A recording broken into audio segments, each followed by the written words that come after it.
Hello, everyone. Welcome to Monday Night Live with Alan and Greg. Hello. We have a scheduled guest who's running a little bit late, and we hope that he shows up in a minute or two. So, Alan, how are things going with you? Good. I had a really good weekend. I had a great art weekend. I did a lot of art. I thought that was Brian messaging me, but it was another. No, Okay. went to a little Super Bowl get together. No big deal. I know you went to a party. Yeah, I went to half a Super Bowl party. But as I was telling you that I get bored with football so quickly. It's just I not. like college football the best, but I'm not sure. I'm not sure college football would be. it's faster. No, okay. Yeah, it's a lot faster, and they play harder because they're not playing for money. It's I don't know. It's just different. I've been watching it. I was born and raised in Toledo, Ohio, so I grew up being an Ohio Buckeyes fan, and living close to Michigan. They have a big rivalry. I don't know if anybody watching likes college football or. I don't know.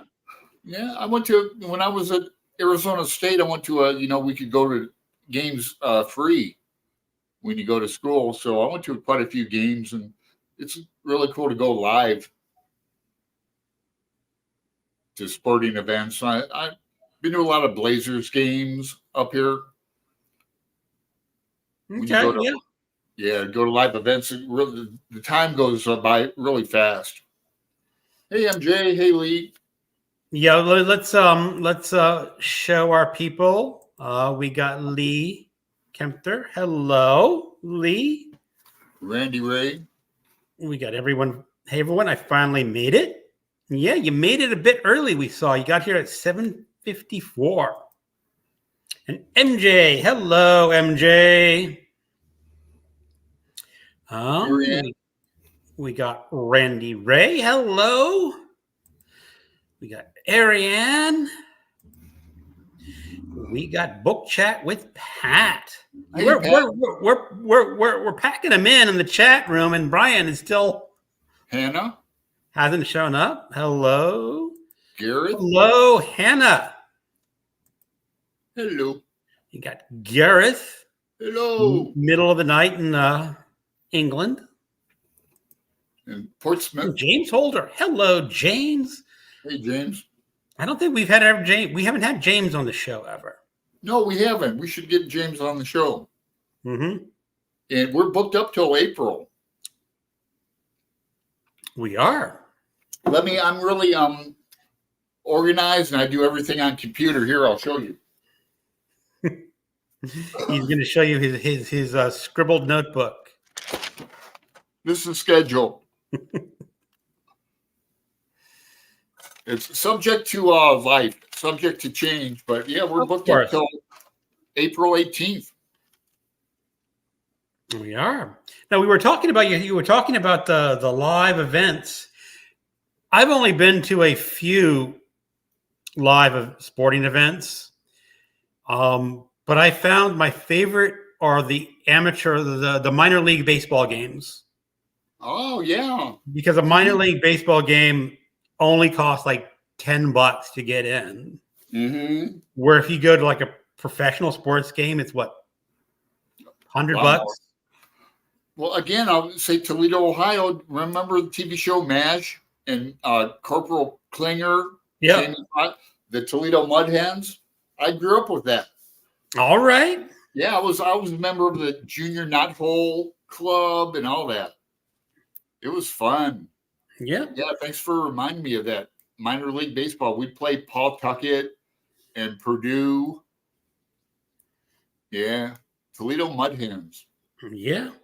And the only problem is you get in for $10. But if you want a beer, it's $10.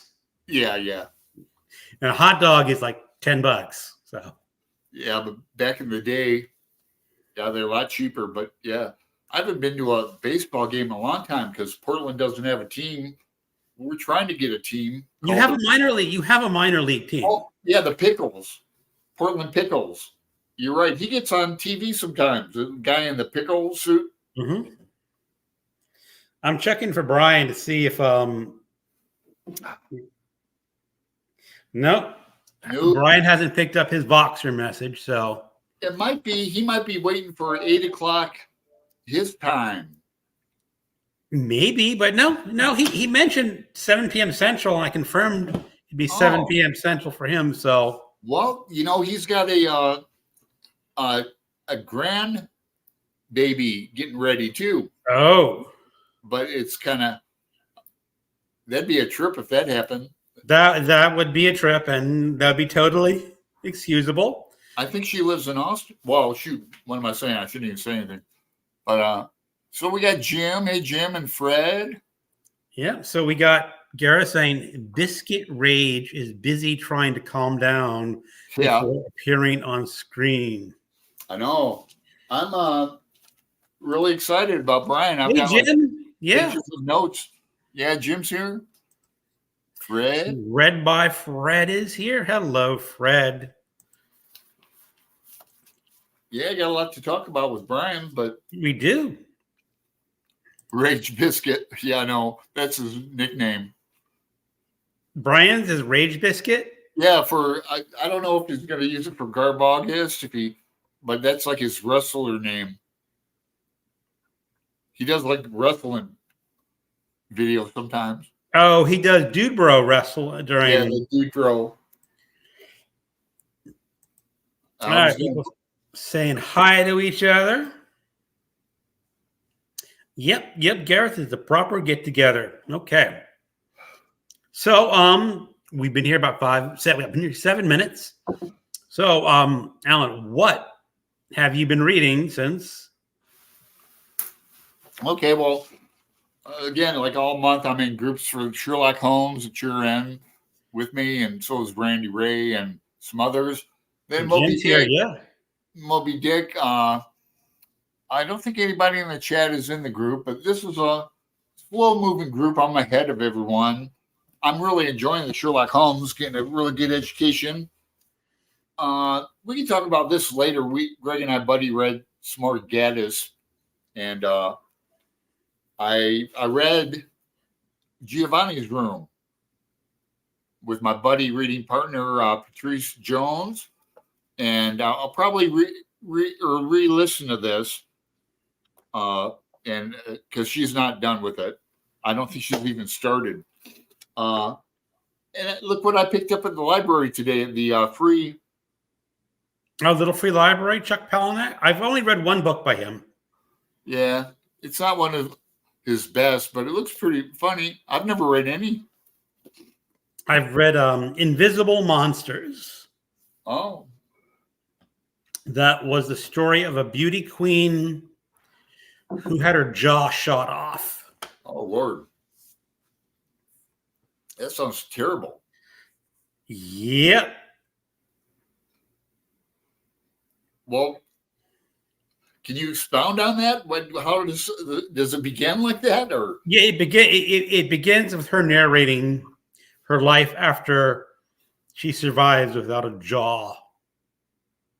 And that's all I'm going to say about the story for now. It was all right. I mean, it didn't inspire me to pick up more Chuck Palahniuk books. So I heard his novel Choke is kind of wild. I have no idea what it's about, but Dane Cobain reads a lot of him. I think he's trying to read all his work. Yep. Yeah. That's all I read. So I did read one short story by him, but I can't remember what that short story was. So Fred, I read Carmilla Sheridan Le Fanu, 1872, over the weekend, and wow, what a wonderful Victorian Gothic horror. Yeah. That was an early story with female vampires. I don't remember a whole lot about that. Yeah. Wait, there's a black and white film of this too, right? There could be. I don't remember. I think so. Is that Brian? No. Nope, no word from Brian. He probably has his times confused. Yeah, or his grandbaby's being born. Right. Could be either one. Okay. Yeah. So, What did you read?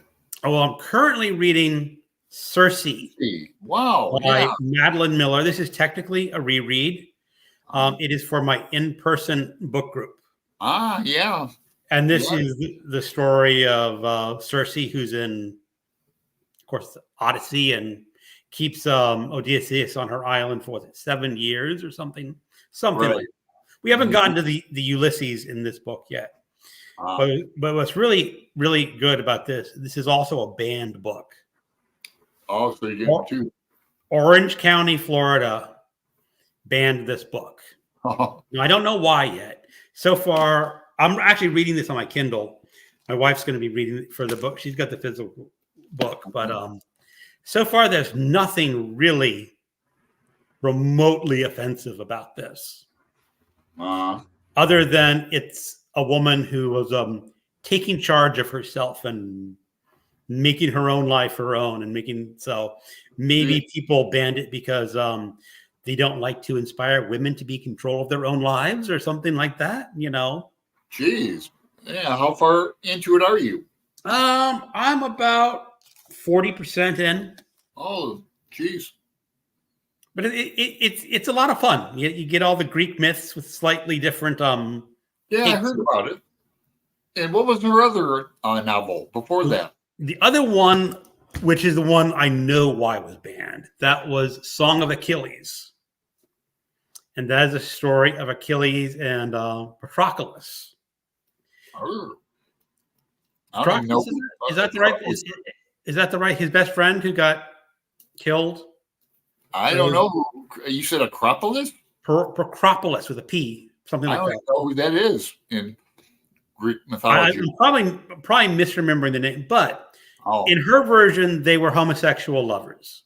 oh, so Here's Brian. they can have that in Florida. Brian's Hey, here. Brian. Hey, sorry, Hey. massive technical difficulties. Oh, oh, glad you made it, Brian. Cool. Yeah, sorry. Really am. We were Let me- speculating. No, I'm gonna refill my cup. Okay. Alan was saying you got a granddaughter that's due to give birth pretty soon. We do. That wasn't it. I just could not get my Wi-Fi was acting weird. So anyway, sorry. I should have Voxed you guys, let you know. My apologies. You know, technical issues happen. So no big loss. Alan and I were just discussing books that we are currently reading. Oh, okay. And I was mentioning I'm reading this from my Circe by Madeline Miller. I don't know if you've ever read this before, but I haven't. I'm not much on a Greek mythology retelling person. I struggle with Greek mythology in its original form, so the retellings don't always necessarily appeal to me. well, one of it also is that this is one of the 700 books that got banned in Orange County, Florida. Really? I'm reading this, and I was telling Alan, I don't know why it was banned yet. Other than there's a strong female protagonist who's taking charge of her own life as she's been exiled to this island, and Right. I'm thinking, oh, maybe they don't want to teach women that they can do things with their lives on their own or something like that.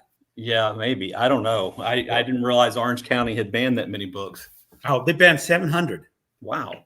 What do you think they are? Florida? Orange County, Florida, central in the. I know. Oh, Orange County, Florida. I thought for some reason we were talking about California. No, Sorry. this is Orange County, Florida. I wasn't paying attention. Sorry there. I just said Orange County, and I assumed people knew it was Florida, but there is an Orange County, California, too, I think. Yeah, that's where they make the choppers. Oh. Remember that TV show, Orange County Choppers? They got Oh, with yeah, the I big do remember walrus that, yeah. mustache. Yeah, that was a shape. But anyway, I've got I'm ready for some got some questions Okay, ready well, to grill you, Brian. And other than that, I'm listening to some audiobooks for the BookTube Prize. So I finished my first BookTube Prize book 2 days ago, and yeah, it's gonna be hard for anything to beat that for sixth. So okay, I do really you, did do you not want to say enjoy what it. group you're in, or do you want to keep that under wraps? I'm gonna keep that under wraps, since I've said if people know me, they'll probably be able to pick out which book it was. So I'm not gonna. I don't want to say that on You the said live you said stream. it'd be hard to beat for sixth place or first place. Yes, yes. I can't imagine anything appealing to me less than that book did. So I have a feeling all the other books I read will be 1 through 5, and that'll be 6. Ooh, okay. Now the one thing, Brian, is I will say this happened to me on at least 2 other occasions judging for the BookTube Prize, where you're going through the lists and they describe it, and I said, I don't want to read that at all. And then it makes it, and you get assigned it. And said, all right. I was pleased that I got fiction this year. It's the first year I've ever gotten to read fiction in the BookTube Prize, and I was partly relieved because I did not want to have that 1,000-page Barbara Streisand biography in my group, because I thought I would probably just quit. And it's not because I don't like Barbara Streisand; it's just that 1,000 pages about Barbara Streisand definitely seems excessive. True. That's true, but as I say, the ones that on 2 occasions that I thought I wouldn't like, one wind up in first place. Wow. The other wound up in second. All right. So you can be surprised. So like I said, I feel the same way about Barbara Streisand on the surface, but who knows? Yeah, I read. You can be surprised. I had the really long Sylvia Plath biography in my group a couple of years ago, and that was actually my number 1 book, I think. But I didn't have as much of a reaction where I knew I didn't want to read it as I do with the Barbara Streisand one. Sylvia Plath is to me a little more interesting than Barbara Streisand. So yeah, I saw one man play on regarding Barbara Streisand. It was really great because it was all about the mall. She's got like a shopping mall in the basement of her compound. Wow. And she's got like a guy who full time down there. I don't know what he does, but anytime she wants to go down, she's showed it on TV before too. But that's crazy. Read some comments before we get into it, because MJ made one I want to. All right, let's go through the comments. And the same, please hit the like button. That book blew me away. That's Carmilla. My gosh, nothing shocks me with banned books lately. Yep, I bet the reason is female empowerment. Yeah, well, we'll see. That I know there's going to be some naughty bits with Odysseus coming up. True. Yeah, there should be. Yeah. Yay. Hey, MJ, by the way. Hey, Hannah. Here's Pat saying hi. Hey, Pat. Now, this comment, that tells you how much I was into the Chopper show. I thought it was California. I did too. I guess I've never seen that. But it was a good show. It was humorous, and they had a major chop shop. God, really. But they get in arguments, but we're not here to talk about choppers. Okay, so Brian, like we said, normally we start off and let you talk about a book or two that you've currently finished or currently want to talk about, if you have anything. Okay. Let's see. I've been listening to a lot of mysteries on audiobook format. So I listened to 2 Henning Mankell, the Wallander series books, which I like. They're not great, but I like it. Something about a kind of Swedish noir thing I like. I listened to The Likeness by Tana French, which is the second in the Dublin Murder Squad series, and I liked it. But a lot of people have said that there were supernatural elements in it, and they didn't like it because of that. And I didn't see supernatural elements in it, so I guess maybe they were talking about a different book, and I was mistaken. And right now, I'm reading Dr. No by Percival Everett.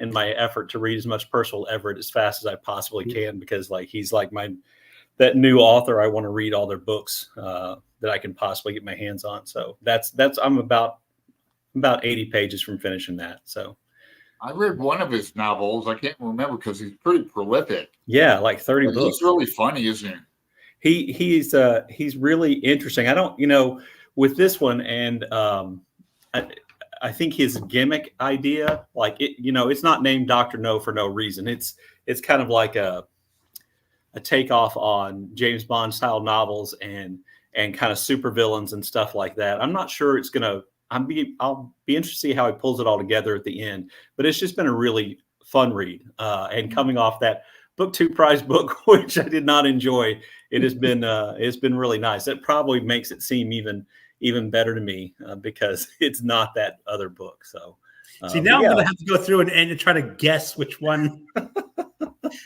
But no, you're right. If you have that feel that strongly, just keep it under wraps until. Yeah, I don't want to say because I think I'm probably like with Northwoods, which I read January. I think I'm probably in the minority. I thought Northwoods was good, but not great, and so many other people seem to think it's just really great. So I have a feeling I'll be the only person voting the book I'm talking about below the top 3. But I suppose there could be 3 or 4 other books that are worse, or for me that are worse. But okay, we'll see. Now I know in my nonfiction group you've read one of the books that I'm currently reading. So all right, have anything to do with sub-Saharan Africa? It could have to deal with sub-Saharan and. So as you said, you can't totally isolate people reading books, but it's okay. Right. Yeah. And I've read 2 other books in that group. Wow, I'm off to a slow start. Well, they were both 10 hours on audio each. So okay. Those are easy to knock out. Yeah. Yeah. But we have one almost 900-page biography as well. Is that the MLK biography? No. Okay. Some more comments if you want to. We do. Let's get down to some of those. I'm starting a book written by Ethan Hawke tomorrow. I like him. Actor, right? He's the actor. Yeah. He writes too. I think he's written several novels. I saw him in Zurich when my wife and I were on vacation. Really? Yeah, he was walking like right in front of us. The Zurich Film Festival was going on while we were there, and I can't remember what his movie was, but he was doing his movie thing cool. while he was there. Yeah, he's a lot smaller than I thought he was, which I think is probably true. Seems to be true with a lot of famous people that they seem a lot bigger on the screen and TV than they are in real life. But So book chat with Pat. I've pre-ordered James by Percival Everett. I think it's due out in mid-March. That's absolutely right, and that's what I'm trying to cram as many other Percival Everett books in as I possibly can before that comes out. So yes, Pat, I'm really looking forward to that. I think I believe, Pat, it's a retelling of Huckleberry Finn from Jim's point of view. I've heard about that. Or at least related to that. What Everett does a lot is he kind of picks up something from another book and he kind of turns it into something else. So I'm really looking forward to it, though. It is. I think you're right about mid-March also, Pat. I have The Trees on my Kindle because it was for sale one day. Mm-hmm. But I'm sort of, it's only the beginning of the year, but I'm all like backed up with all the books I'm supposed to be reading. Book 2 Prize does that. And this is the time of year where I actually buy way more books. Like January, February, those are my 2. And I bought so many books just in the last couple of days. Holly from the Stygian collection was in Houston, and we met and went to 2 bookstores, and I bought books then, even though I'd been ordering books, like crazy. Oh, you don't say. So Holly's doing her tour. Yes. I think she was going to Orlando or something like that after. No kidding. That's great. Yeah, she's thinking about hitting Portland too, because Margaret Bernard lives up here too. So I think she wants to meet everybody who has a story in the collection. So it was really nice to get to meet her. We went to an art museum and those 2 bookstores, and Wow. I managed to find my way through downtown Houston to get her back to where she was supposed to be. So, Excellent. and I didn't wreck my truck or anything. So Did you guys film anything? I did not. I'm just not comfortable filming in public, generally Right. speaking. Yeah, I know. Me Really neither awkward. these days. Unless I'm on vacation, and then apparently I don't care. That's true. But that's a good point, Brian. Like it's like downtown Portland, people are. I've gotten like confronted even like, what did you Yeah. film? It's I go, what? I'm not filming you. What do you think I'm going to film you and put it on my Right. Facebook? Come on, man. Yeah, But people, it's just I don't want to. I don't know. I feel like I'm too old to be the person who's like standing in front of like a work of art, talking to my phone and filming myself. Like it feels a little bit too much like pretending to be an influencer. I'll leave that to much younger people than I am. yeah. Yep. So everyone say hi to Flo. Great Hi, show. Flo. Library. Hey, Floss. Good to So see you. Tom was mentioning about Circe, about the Song of Achilles is her other book. And yeah, I was just talking about Song of Achilles when you popped in, and that's where Achilles, and was it Patroclus? Is See, I don't even know, man. his friend that got killed? I think it's Patroclus, yeah, or whatever. Patroclus. And in that one, they were homosexual lovers. Yes, I believe that's who that is. Yes. And that I guess some people just don't understand ancient Greeks very, very well. I don't think people understand that idea of heterosexuality that we have is a modern creation, and that ancient civilizations oftentimes they just didn't think about those. They didn't things. have words for it. Right. Yeah. In the same way we do. We created that hang up for ourselves. So yeah.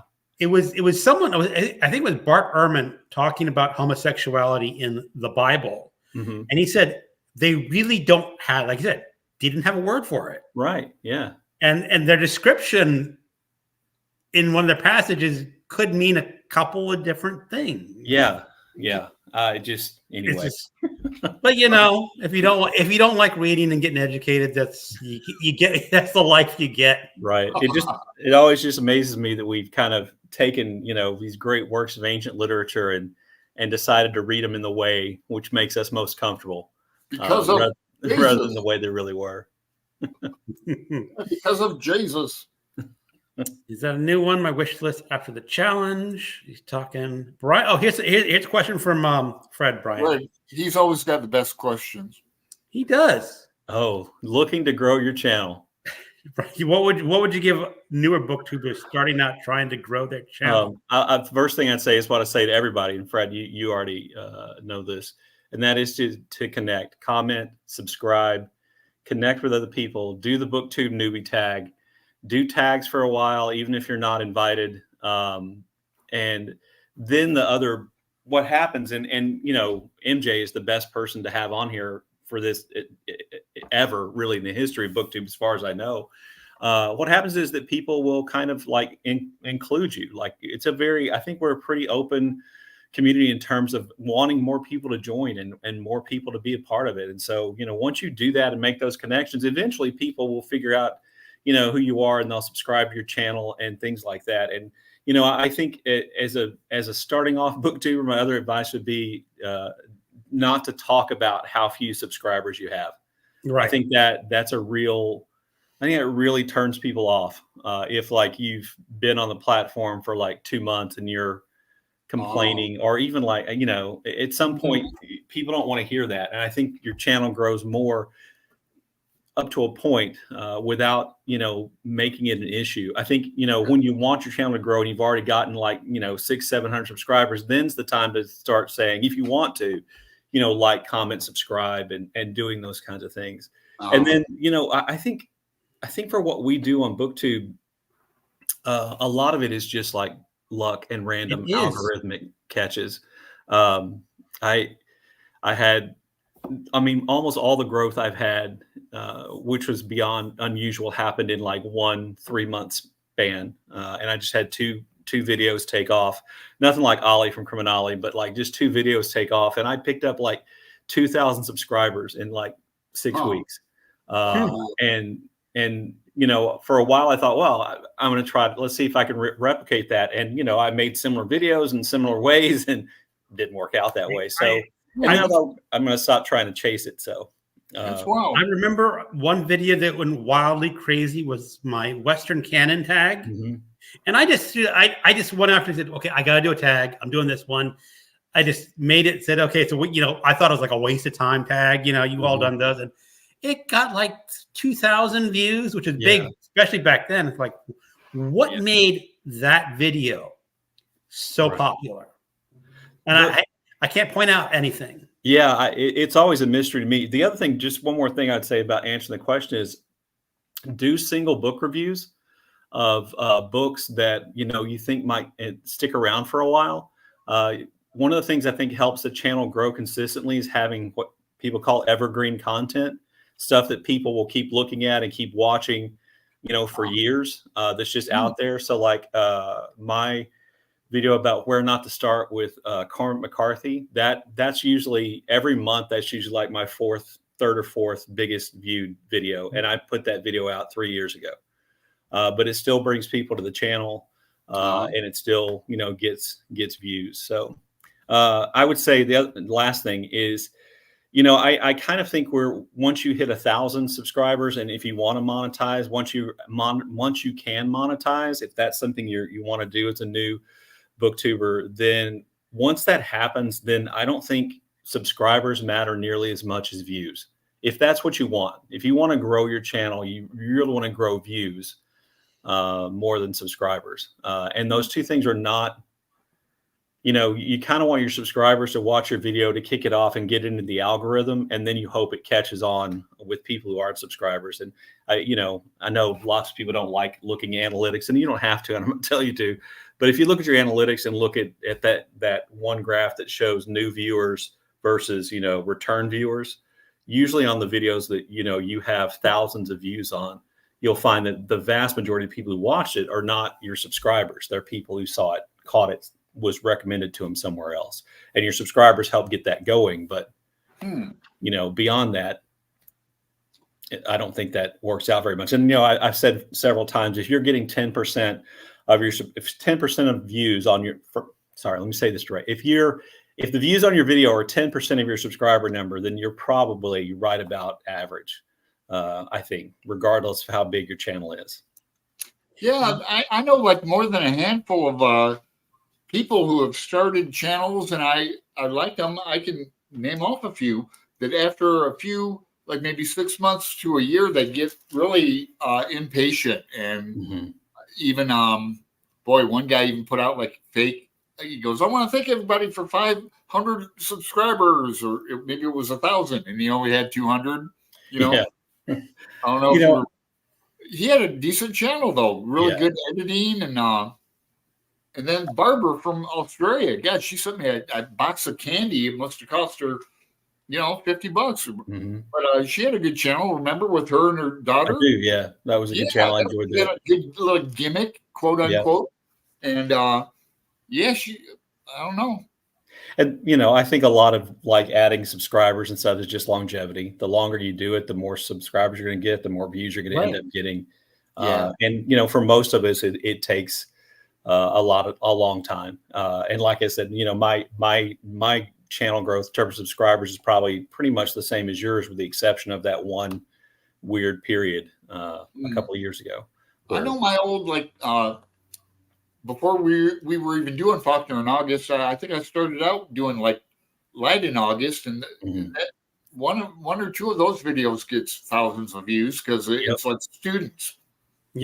Oh yes. Oh yeah. If you do like short stories, if you like do like a thing about a short story that's like an American classic short story, I can always tell what time of the year it is by, you know, people. All of a sudden there'll be all these views on on something I did about the jilting of Granny Weatherall, or for Esme with Love and Squalor. So my plan for the 5 best short stories of the 21st century is probably going to get a lot of hits for that. Yeah, it will over time for sure. That's what I mean by evergreen content. Over time, you know, you're gonna those videos will pay off. And usually they're book specific or author specific in terms of just booktube videos.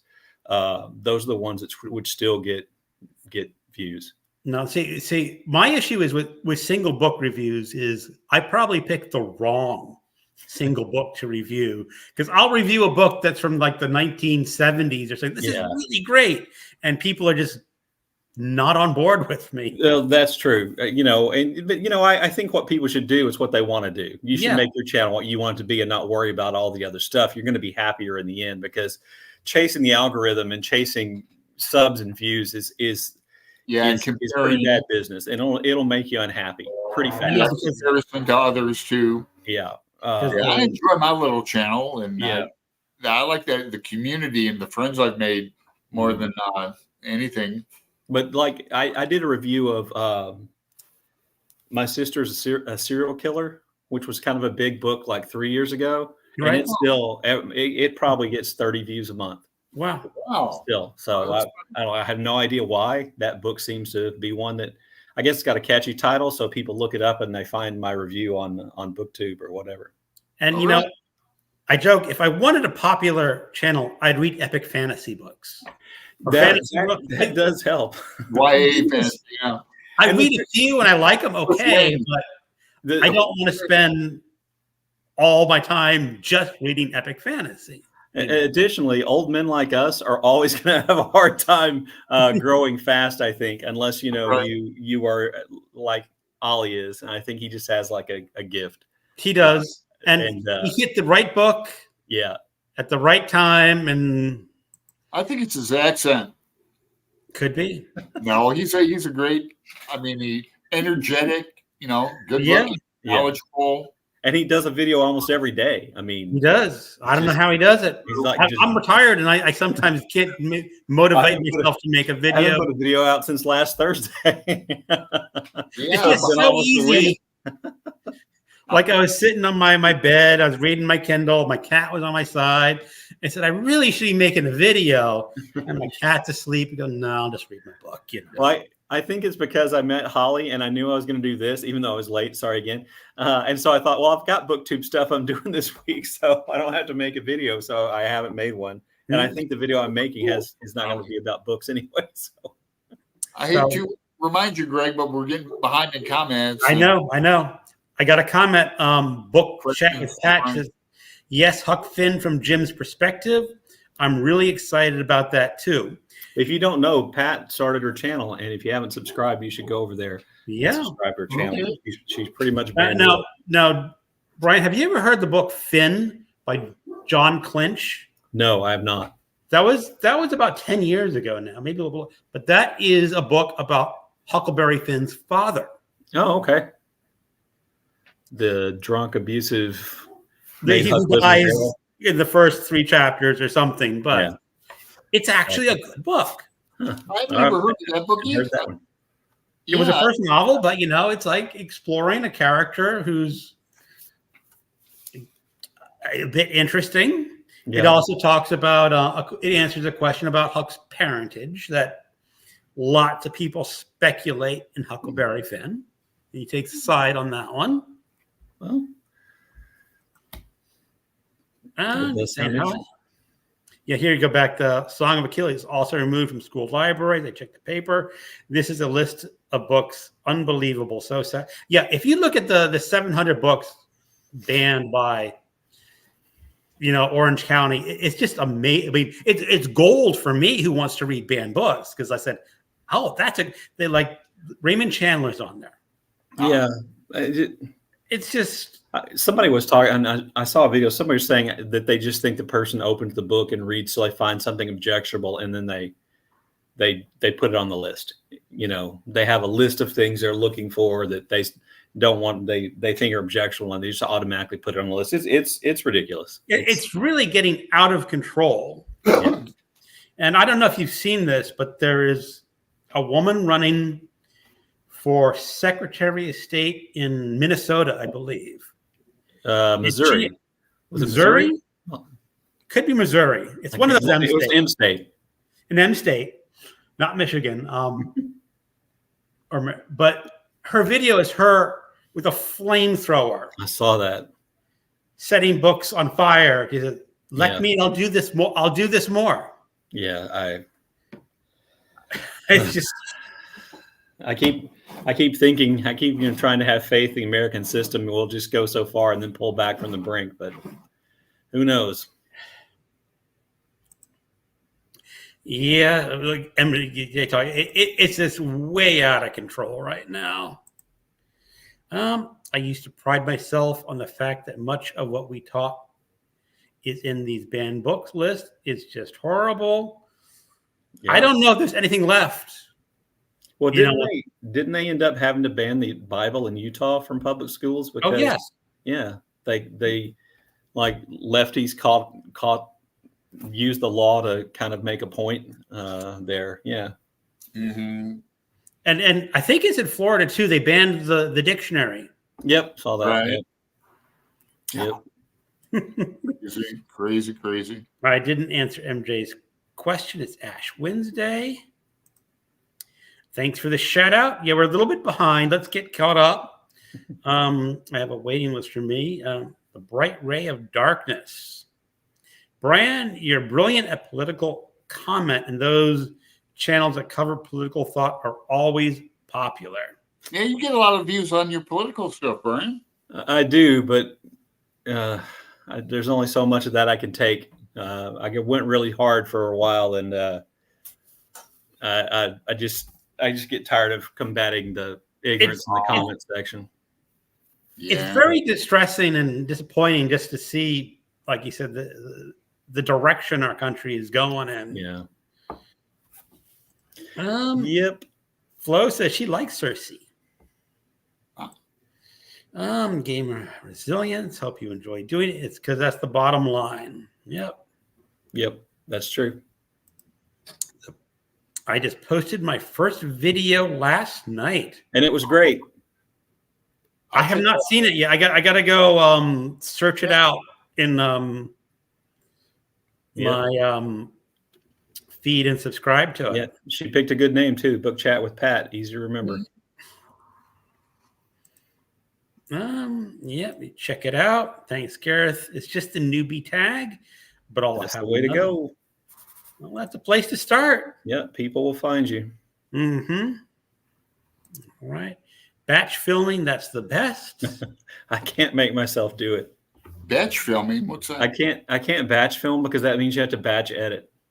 What does that mean? You that means you film more than one video in a day. Just then you got like 4 you have to edit. I have to like film and edit like back to back. I film it, I edit it, I upload it. Why am I always the last to know? I don't know. You're not on the secret Voxer Mick group. That's why. That must be it. Damn it. All right. People saying hi to each other. Let's see. Oh, good to know. Hannah, Finn is definitely okay. Hannah's read Finn. Yeah, he's read some other books, but I haven't picked any of his other books yet. Pat, I just subscribed. I'm looking forward to your channel. Congratulations and have fun with it. Yeah, Pat, just, something, don't worry about subscribers. Don't worry about views. Just enjoy it. Yep. Later on, you can worry about editing and thumbnails and figure out what you want to do. Do a little bit of everything. Yeah. Figure out what you like best. Do that. Yeah. Well, just make sure you change your shirt. It does help. You look good. You're looking really dapper today, Alan. Yeah, I dressed up, Brian. Yeah, I had to put on a dirty T-shirt. You just can't see. Yeah. I had a shirt on. My wife made me a shirt that has the word "Matt" on it. M-E-H. Oh, yeah, I know that. I used to wear it in videos every once in a while, but I figured I didn't want to do that in your live stream. It would seem rude. This is a low threshold. Like live, we let people do what they want. Well, yeah, you let me show up 20 minutes late and still talk to me, so that's good. I've got a few sport coats. I like wearing sport coats. Yeah, I like having pockets. Put my accoutrements in. Yeah, pockets are good. Here's Gareth. I'm planning a video for the band project about Alice in Wonderland. Can't wait to do it. I've got a book about Alice Liddell too, which I use. Excellent. All right, so the dictionary is on the table to be banned. Yeah, it's just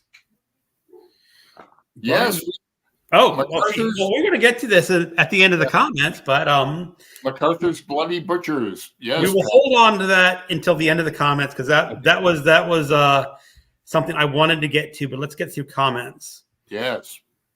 Oh yeah, I hope you love it too. It just wasn't a book for me, Northwoods. I mean, yeah, Bryce, tell you, yeah. I want to hear about film all in one day, edit different days. I can't do it. What would happen if I did that is I would just dread having to do all that editing, and then I would just never do it. So I have to.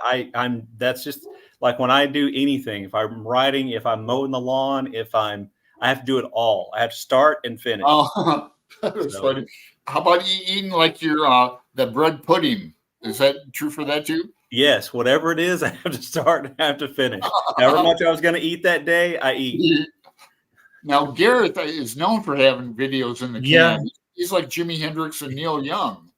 They say they got stuff in the can forever. That's a way to do it. Yeah. When I did Poetry Thursday, I used to do all the poetry on one night and this stack them up and not worry about it for a month. I didn't exactly batch film because I don't know what I'm doing yet, but I've got the next video planned and filmed tomorrow. Hopefully, I'm clueless about tech. Don't worry. So what? Good. Your video looked good. Yeah, I just use my phone. I don't even edit anymore. I'm like Greg. I do more editing now than I used. I used to be. I just filmed it, uploaded it, picked the default thumbnail, and just ran with it. But now I have to edit because I forget that name of authors or the name of the book I'm supposed to be talking about. And I'll just literally be sitting there looking at the camera for like 45 seconds until I remember it. So I have to edit it. I've been there. I've had some where I had to get up and leave and go look it up. But I've done that. Yeah. I left the room and like found the book or had to go get my Kindle because I only had it on my Kindle and I couldn't remember the author's name or the translator's name. Absolutely. Yeah, I rarely sit down with everything I need. So. I used to do a lot of fancy editing and like introductions, and I found it didn't help. You know, so the thing is, you can do too much editing. I think you can, but if it's fun, if the editing is fun, and people like doing it, then you know. And I know some people like to edit out their ahs and their ums and. I get more. That's probably the thing I get the most negative comments on is that I say a lot. And then now the new one is that I have gotten in the bad habit of picking at my beard or petting my beard while I'm talking. And I cannot. I'm not going to edit out the ums and I'm not going to tie my right hand down so I don't touch my face. So I'm just going to have to live with it or not subscribe or not watch. You know, personal comments like that. I don't think I've ever had a comment like that, but you know, a lot of my favorite ones are the ones that are like well intentioned. You know, you can tell that they think they're being nice. They're like, you know, have you thought about doing this, or you know, have you thought about editing out your ums, or you know, they're rare. Yeah. I mean, every once in a while they're mean. Like one guy just said, I counted 37 ums in the first 4 minutes of your video, and I stopped watching, and I was like, why are you counting ums? That's what I said. I essentially said, "What you're a real loser if you're sitting here counting, you know, ums in my video. You know, feel free not to watch those, and then the ones that I'm unsubscribing. I love the people who tell you they're unsubscribing. Oh, great! Yeah, it's like I had to watch your video 5 times before I, you know. I don't think I've ever had anyone tell me they're unsubscribing. Well, make a political video. What? No, make more political videos, and you'll get people that'll come in to tell you. Well, what's interesting, Brian, is when the Supreme Court came out on Roe v. Wade, I did a political video. Yes, you did, yeah. And I had like 10 unsubscribes from that. Mm-hmm. But I looked at it recently, and I'm actually +1 subscriber. Yeah, that almost always happens when I make a political video. Like the initial response is I lose subscribers, and then over time it comes back, and they'll end up being in the plus. And I'm surprised. I mean, that's an old topic now, but still, it'll. And the thing is, if they feel that way, they're not going to like the channel in the long run. Anyway. Yeah, and you know, I'm happy for you not to. I'm happy for people who aren't going to like what I put out, not to watch what I put out. I don't know why people feel like they have to tell me. You could just not watch.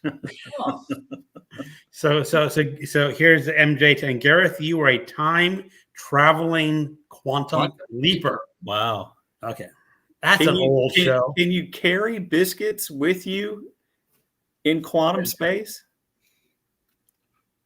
Yeah, I've got Gareth makes me hungry. I've got some cookies, and I mean, I'm usually not a big cookie or like scone eater, but I always want to have a cookie when I watch Gareth's live streams, for sure, or a biscuit, as He's he a would lunatic. say. And MJ's editing right now. Ugh. If you're watching this, Maybe editing on this computer, watching on that one. That's I fine. don't know if you know, MJ's like a multitasking badass. She can do like 73 things at a time. Sorry, I said a bad word. Another live show. Right, it's not a bad word. Live with no. But you know, when I was working as a computer programmer, and I'm giving a hint, you can actually program a computer while watching a YouTube video. Oh, you mentioned because after a while, every program they give you is something so similar to another program. You just go in and grab it and make some changes, and it's a new program, boss. You know. Gotcha. Nice. Here's Pat's. I'm sorry, I didn't mean to hijack the comments. I just didn't know how to tell the group that I did post a video since we're all talking about it last week. Everyone is supportive. You know, Pat, you could absolutely come here and promote stuff in the chat, especially because you come here and talk and you've got a new channel. Tell people about it. It's a way to let people know you're out there, because the algorithm may not be that friendly. Yep, absolutely. Hannah, it's so much easier to edit right after I film because I can remember what I wanted to cut out or insert. Yes. That's the important part, because like you said, you have to remember when you had those blank stares trying to remember, and you don't want to leave them in. Yeah. Yep. Blank stare. Here's Lee. The thing that drives me over the brink is the constant use of like in a sentence structure. We are not like into Valley Girl speak. Sorry, I just had to throw that in there. I used to have the one of my girlfriends in high school and we had memorized all the lines from the movie Valley Girl. And so we'd watch the movie like obsessively. We knew all the lines, and so we would say the lines along with the movie. So I'm afraid I have hardwired like into my vocabulary and my sentence structure. So I'd probably say it a little more than's comfortable. I have noticed some words creep into my vocabulary that become staple words for a while. And I had to think, I don't want to use that word again. Yeah. I've used it like 5 times in 6 videos or whatever. I have noticed in my reviews, I say it's a little too on the nose. That's my new thing. I use the word fascinating, and you got to stop using the word fascinating. Well, you know, it's interesting. A lot of catchphrases, they start in California and they go across the country. Like everyone was saying, perfect in Portland. If you go and what do you want to eat? I'll have a steak sandwich. Oh, perfect. You know, everything was perfect. Everything. Yeah, I've had that. Yeah. Pat's loving Gareth's Twilight Zone series. I carry biscuits where I go, even to the bath. Yeah. Do you dunk when you're in the bath with your biscuit? That's the question. I don't want to know that one, Gareth. Don't answer that question. Don't want to know. Don't want to know. Yeah, where is he? Watching on my laptop and editing on our phone. I would have to do that the other way. I would too. I don't like editing on my phone. It's too small. My fingers are too fat. I'm too old. Yep. I agree. Hannah, I've left the stuff by accident many times. Valley Girl has the best soundtrack. Oh, the Pat Travers song, I Love, Love, Love, Love You. MJ, that is like my favorite song. And then the Plimsolls have 2 songs in the Valley Girl soundtrack. So you thought I was kidding about knowing all the lines in the movie Valley Girl. I know the songs too. Yeah, I know that Frank Zappa and Moon Unit That's And yeah. I didn't know Pat Trevor's. What's the title of this song? Love, love, love, love, love, love, love, love, love you. Okay. Okay. For sure. Like totally. And I had- Frank. Gave me with a spoon. It's probably because I thought Deborah Foreman, who's the female lead in that movie, was really, really attractive. Okay. So Brian, we're out of comments, which is All right. good. So let's talk about your forthcoming book, or what you want to talk about that or willing to share. If you guys have questions, I'm happy to answer them. It's a military history of my uncle's unit that Doyle fought in the Bruce, Pacific.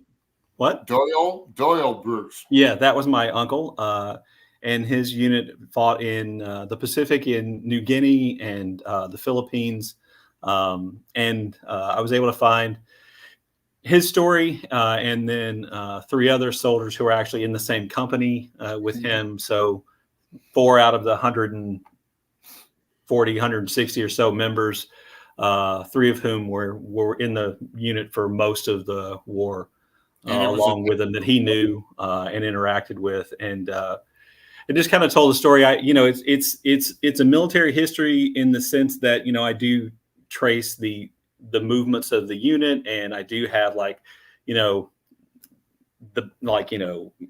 regiment, battalion, company, that kind of thing is in there. But there's also the 4 men whose story I'm also telling at the same time. It's kind of I think balances it out with some human interest, and hopefully adds interest beyond people who just want to read straight military history. So in the original way I had written the book, it was more of a military history where I talked about what the division was doing, what the regiment was doing, what the battalion was doing, what the company was doing, and then what the men were doing. And when I submitted to the publisher, they asked if I would rewrite it and make it more of a narrative than that. And so that's what I did between March and August of last year, as I just rewrote it all and put it back together. So that there wasn't that separation in that kind of straightforward military way. So it's a little, I'm not going to compare it to Band of Brothers because that would be ridiculous, but it has some of those elements in it. Nice. And Company G, they're all from Texas? No, as a matter of fact, Company G was, the 163rd was made up primarily of men from Montana. Okay. And it was a part of the 41st Division, which included the 162nd and the 182nd regiments, which were from Washington and Oregon. And they put them together. They were National Guard units in between World War I and World War II. They activated them, made them a regiment, made them a division, the 41st, in 1940. And then when the draft started in 41, they just started sending men who were drafted to fill vacancies who were left, as the National Guardmen, those units had served their time and rotated out. They put draftees in there, and that's how my uncle ended up in that unit. Most of the people he was in the unit in his regiment were from Montana and from the Pacific Northwest, at least up until their second combat mission. And then it started to be more draftees and replacements. And the title of the book again is MacArthur's Bloody Butchers. MacArthur's Bloody Butchers, and surprisingly, you can pre-order it, and it's available in hardcover, and you can get a Kindle edition, and pretty much any bookseller, online bookseller you can find, you can pre-order it. Yeah, it's not released till Monday, July 15th, correct? Right. It's been pushed back. I thought it was going to be in May, and then I thought it was going to be in June. I still don't have the proofs yet. They've been in contact with me. I don't have the proofs yet, and so I'm waiting on that. That'll be a lot of work, and I have to make the index. Nice. Now, are you having a release party, or what are you doing that Monday night?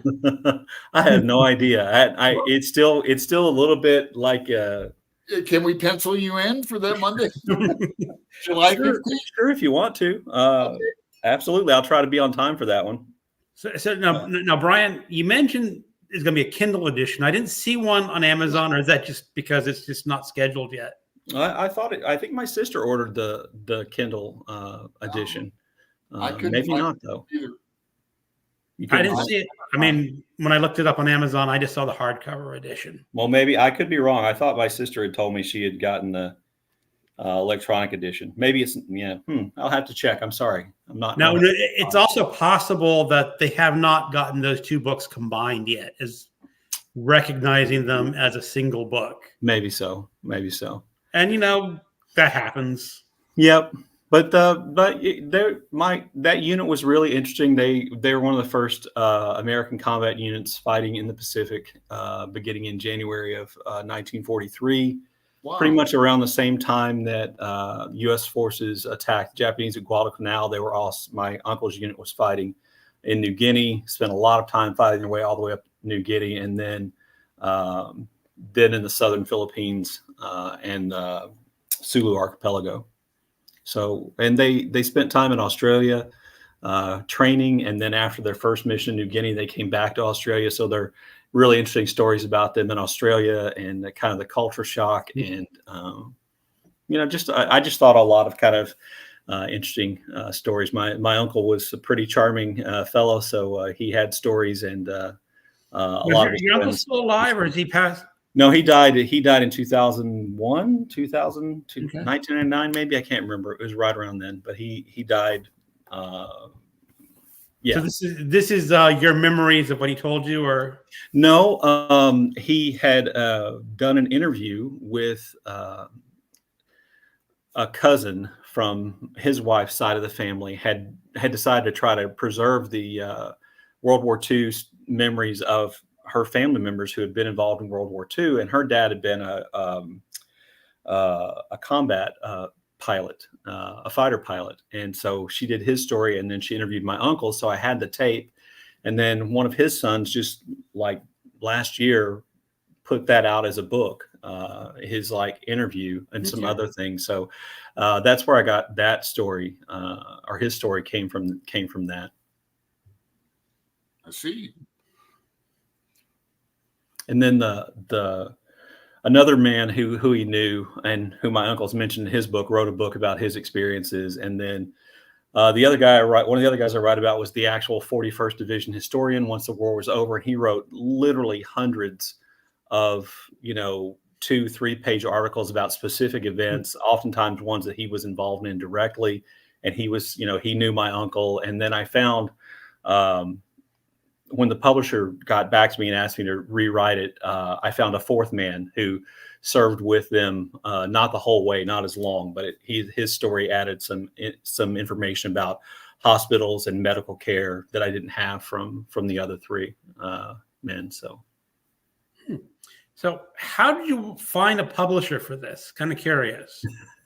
Well, I looked online. I just did a Google search for military history publishers, and I actually knew the publisher is Casemate, and I actually knew about them, and they were the publisher that I sent it to first, because I thought they are one of the biggest publishers of strictly military history in the United States and in the UK. And so I sent it to them kind of thinking, well, there's no way they're going to take it. And I was in Scotland on vacation. And the last day we were there, I just checked my email.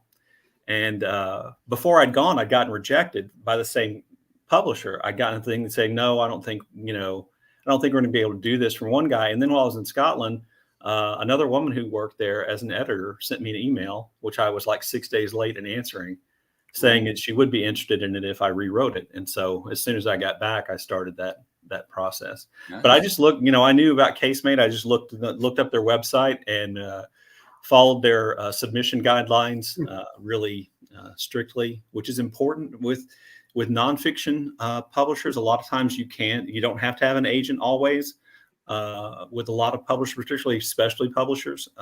But you do have to follow they still get a ton of submissions. And so you do still have to follow their guidelines really, really strictly. And so when they said, hey, would you think about rewriting the book? I was like, heck yes. Why wouldn't I rewrite the book if you're gonna publish it? Right, of course. So yeah. The name of the book is MacArthur's Bloody Butchers. That's the title before you get to the semicolon or the colon. Right. Yep. Company G, 163rd Infantry Regiment in the Pacific War. Yeah, that it's a long title, but so I just usually go with the Excellent. first part. So the first part of the title, I think, is the part that's like, hey, if you're interested in World War II, you might want to read this book. And the second part is, hey, if you're really interested in military history, this is that. This should be attract you, kind of that part. So, All right. Oh, Hannah wants to know if Gareth bathes in strong tea when he's eating biscuits. The things people worry about on this. Oh, the images. No, Harry Ann sounds really good. Brian, did you mention when it's published? Yeah, Monday, July 15th. Thank you, Alan. Yes, that's the date right now, according to Amazon and the other booksellers. So, Here's Got some more questions after we get done with the comments. Yep. Well, MJ's enjoying a Jamie Dodger with this awesome conversation. Those are my favorites, MJ. What is it? Is that a beer? No, it's a cookie or a biscuit. Oh, a biscuit? Yeah, it's like two shortbread cookies with raspberry jam in the middle. Oh, I think MJ was drinking one of your favorite beers. My favorite cookie right now is Costco has s'more cookies. Oh, that's not good. Those are pretty darn good. I'm not a big sweets person, so yeah, me neither. More bitter and salty. Yep. Absolutely. Jim I'm enjoying my chip nuts. Brian, that must be an inside joke. It was make from it to the British market yet. I haven't gone back. I was able to get. I do have to go though because the grocery store didn't have my tea that I like. So I'm going to go to the British market here tomorrow, or maybe for Valentine's Day, and get my wife to go and get tea. I can't remember what the brand is there, but I know it when I see it. But I haven't made it there yet. I'm also going to hoping to get a couple of bottles of Iron Brew and some cookies or biscuits. It's a rage biscuit. All right. Back at the end of the comments. Again, Alan had some more questions for you on your book. I think you had to get some coffee or something. That's all right. So I guess you're getting kind of excited to get those proofs and. Oh, I'm doing my best not to irritate the editors by sending them emails. I sent them a passive aggressive one about 3 weeks ago, and I got a reply. So I was like, okay, they at least know I still exist. You know, my greatest fear right now is I've talked about it being published and all this stuff, and they're going to come back and say, no, we don't think so. So. No, I think it's too late for that, Brian. Because if you got a contract, they got to. Or I guess they could pull it for whatever. Written. If you read the contract, they could. They don't have to give much reason. So, interesting. But they have given me some money, so I'm not giving that back. Nice. Now, my question is about libraries because our friend and fellow booktuber Katie, what's her Lundstrom? Lunsford. Books and Things. Mm-hmm. She and you read and reviewed that book, Brian. I did. Well, one day I walked into my local library and there it was faced on the shelf, and I go, "Wow, she must be making the." And there was a friend of mine, Chris Danowski, in grad school. He went on to be a professor of theater. He did a textbook, and it went like nationwide on theater and some kind of specific, thing. So, yeah. Know anything about that? Like how you get the book into libraries? I don't know what. I haven't checked to see, libraries buying Casemates books. I assume they do. Just on a lark, the last time I was at Barnes & Noble, I looked to see if they had Casemate books in their military history section, and they do lots. So I have some hope it'll be in physical bookstores as well. The other book I published many years ago was your first one, University Press. It was almost strictly sold to libraries. It was only a run of 1,000 copies, and I think half of those copies were bought by libraries, mostly college libraries. Right. And I think there's there's a library in Germany that has a copy. Oh, nice. I like that So one. Brad, can you tell us how many your first run in the book is going to be, or do you know? I don't. They haven't told me yet. My guess would be it's 5,000. Would be the minimum, because the way they have the royalty payment structured, that the royalty, my percentage goes up if it goes beyond that amount. I think that's right. So I'm going to guess 5,000, but it might be more than that. They haven't told me. Okay. So Probably not going to be New York Times bestseller, but no, I don't think that's likely. I don't think that's likely to happen. I was joking though with my wife. The contract has like provisions for movie rights. Oh, there you go. Oh my God. Movie rights. well, It's just a boilerplate contract. So right. You never know. Laughing about movie rights. Oh, I have a story about movie rights, by the way, with my first book. So my first book was about a guy named Thomas Boyd. He was a World War I soldier. He came back to the United States, disappointed, became a communist, ran for governor of Vermont. And then he died when he's like 37 years old. And so I published that book, University of Akron Press, published that book, and it had been out for a while. And I was at work one day, and I got an email from this person who wanted to talk to me about a movie treatment based on the biography, and it was Steve Bannon. Like Steve Bannon, the Trump, that guy, because he made movies for a while, and Steve Bannon had like emailed me his phone number and asked if I was interested in. I had no idea who he was at the time, and I sent him a text message back. He never got back to me. He got kind of busy right around 2016. So. Right. But I thought that was weird. So I guess anything's possible. I probably should look at that part of the contract. Like I was so excited that somebody was going to publish the book, because I'm joking around. It takes about 10 years to write one of these things. So I was so excited somebody published the book. I read the contract, but I don't remember what it said about a lot of things. So you're saying it took you a long time to write this? It's not something you're just suddenly doing in your retirement? I did all the writing I did that became eventually part of the book. I started on BookTube. All the research is the research that took the longest, and then just not sticking with it, because and anybody who writes anything will tell you it's hard to maintain the belief that it's worth what you're doing. And the more research I did, the more time I knew it was going to take, the more the increased research I was going to have to do. And so at some point you're just like, nobody's ever going to read this. Why am I doing this? This is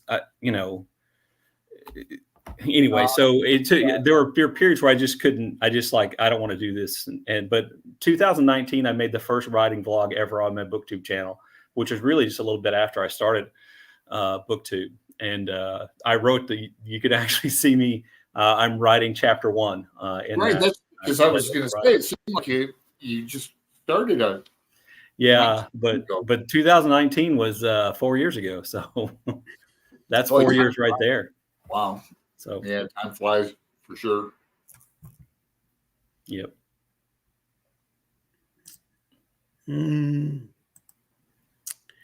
Oh, she's graduated from biscuits to jelly rolls.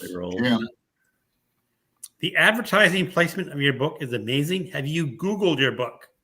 I have, and I have because somebody told me that they saw it on, or maybe my sister or my mom told me they saw it on Amazon, and I was like, really? Already? Because I didn't even know what the release date was. Like, I had to find out the same way there, because I don't think it's a completely firm release date. I don't think it'll be sooner, but I think it'd be later. But yeah, I was surprised. They the cover design I participated in. They asked me like what I thought in terms of colors. They asked me to suggest a photograph for the front, and so I sent them a photograph from that. By the way, getting the photos and maps for the book was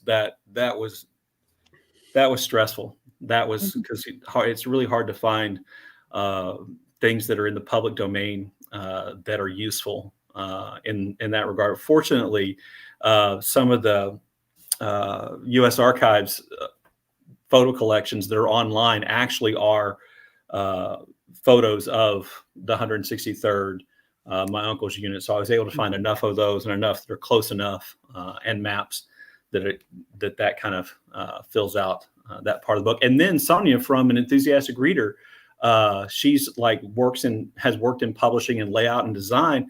I asked her, I put out a thing if anybody knew how to make a map, and she said, yeah, because it had to be an Adobe, was it Acrobat? Something.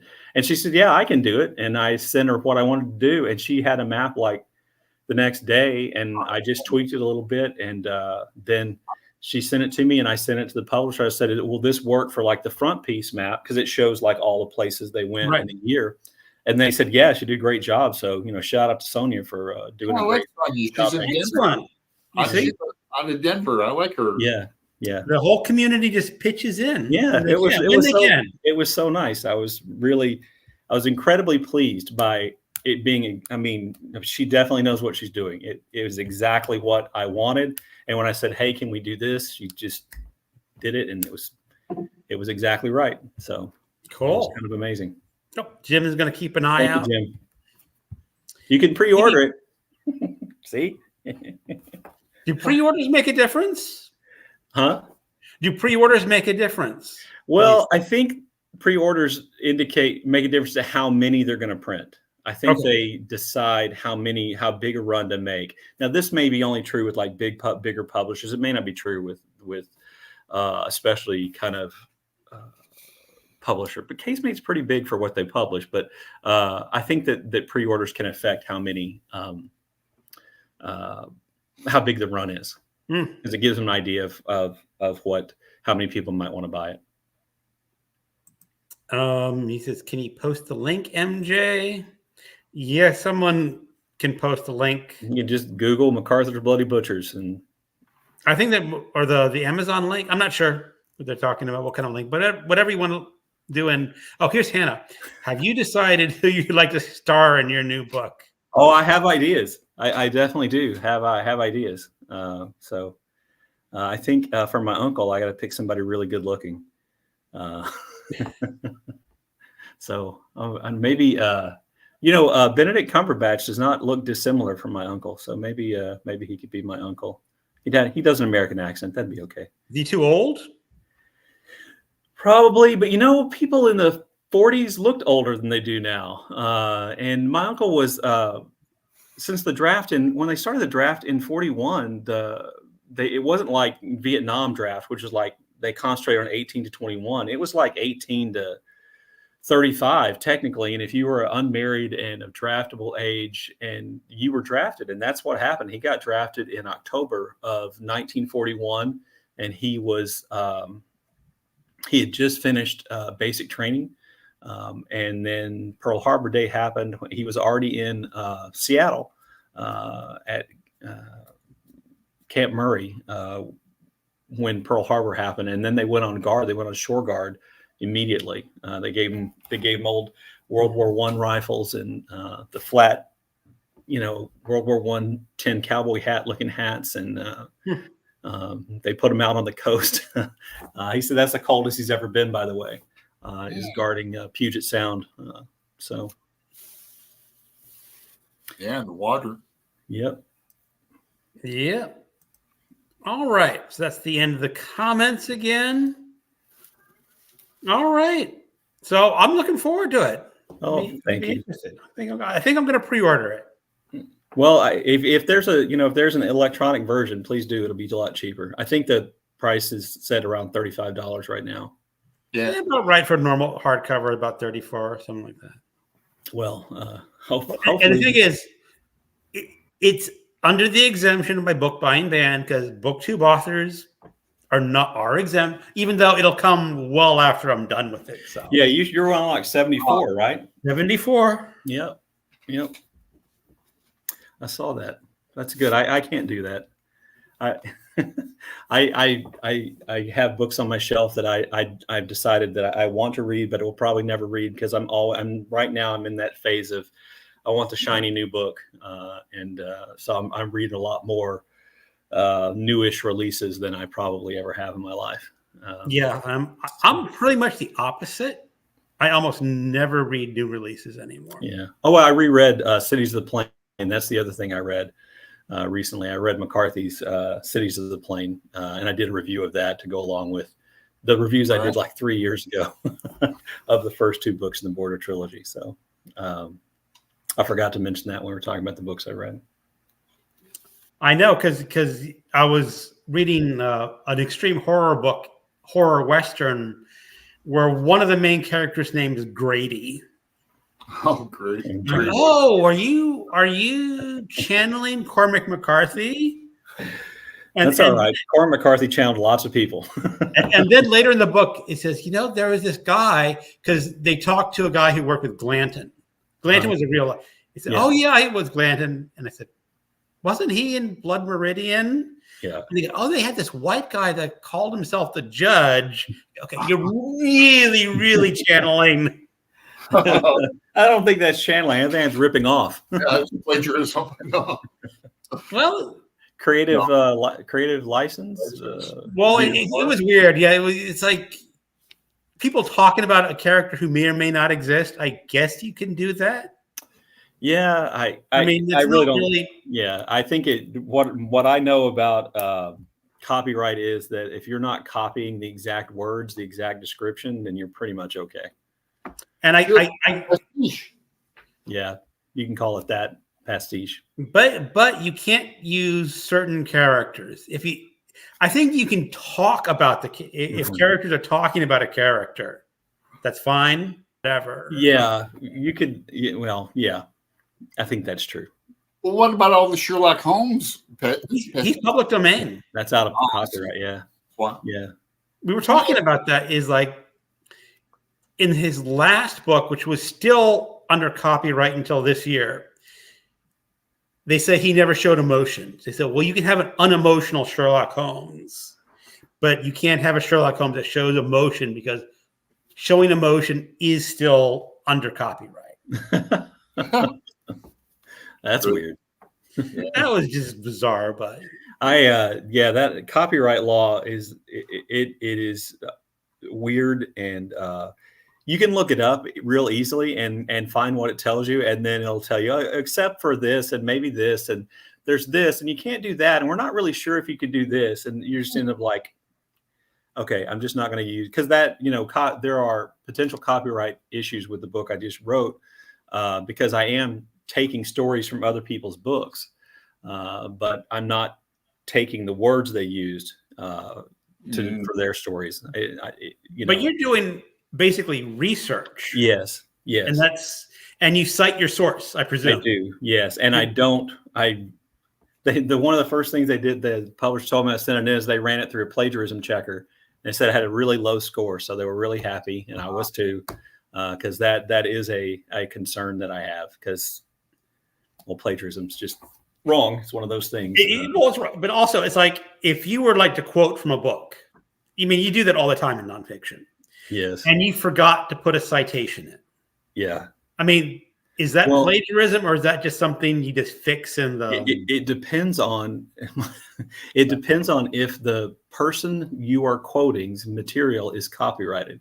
Right. Well, for instance, in the first book I wrote, I quoted a lot of letters from F. Scott Fitzgerald, and I had to pay the F. Scott Fitzgerald estate for every quote that I used. Oh, you had to pay for quotes. Yeah.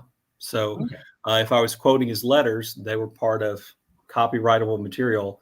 And so I probably paid more to quote from F. Scott Fitzgerald than I ever made on that book. Probably not even close. That's a good story, though. Yeah. So good story.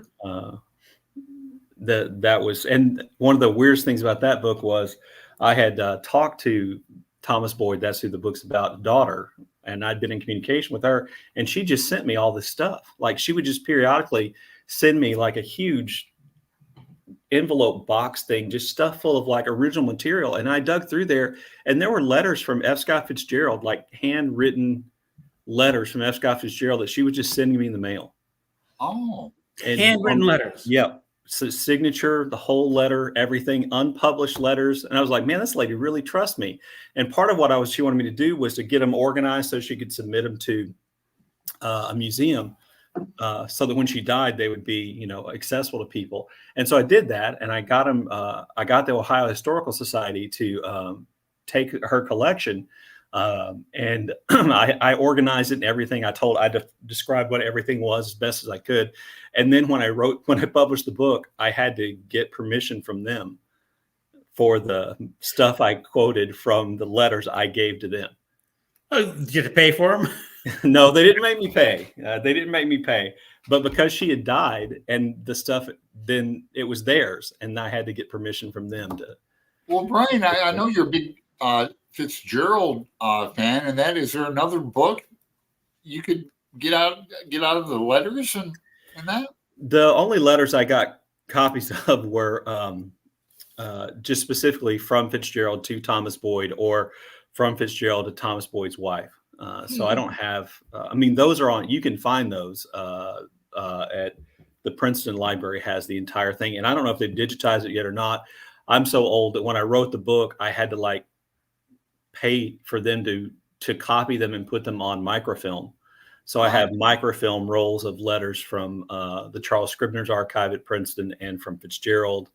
And I have some from Sinclair Lewis. They're at Harvard. So I have these ancient microfilms. I'm sure probably don't even work, would break if I tried to thread them up. But yeah, that. You're talking Do they even have microfilm readers anymore? I don't know. I haven't seen one, so I think I'm just out of luck. Microfilm, all that. I remember looking at microfiche stuff when I was in university and undergrad. Yeah, to use it, I had to read through it all on microfilm, and then on a specific microfilm reader at the university library I was working, you could print from the microfilm. You could it would take a picture in a Xerox copy. So I spent more money making those Xerox copies than I made on that book. Well, what about, you want to segue into your novel writing? I think that I had actually gotten in the habit, last year, in the habit of writing because I was rewriting the MacArthur's Bloody Butchers. And so I felt when this gap came, because I turned in the manuscript on December the 1st, and I kind of thought things would move faster. This is not a complaint. I didn't know how fast things would move. I thought I'd have the proofs by now. And so I didn't, but I don't. And so I was kind of looking for something to do, and had this idea for a crime novel about a serial killer. And so I started writing that cool 2 weeks ago. And I'm talking about having to finish what I start. I have to write an entire chapter at once. I can't it's not a word count for me. I said, I outline what I want to be in the chapter, and then I write that chapter. And it's been real fun because I've been giving it to my wife to read, and so she's been reading the chapter by chapter and telling me what she thinks. So it's been fun. I don't know if anything ever come of it, but it's been a fun thing to do. Well, that sounds like the way to do it, because then like Vonnegut, I heard he writes similar, or used to, of course. Yeah. But by the time you're done, you'll have a book.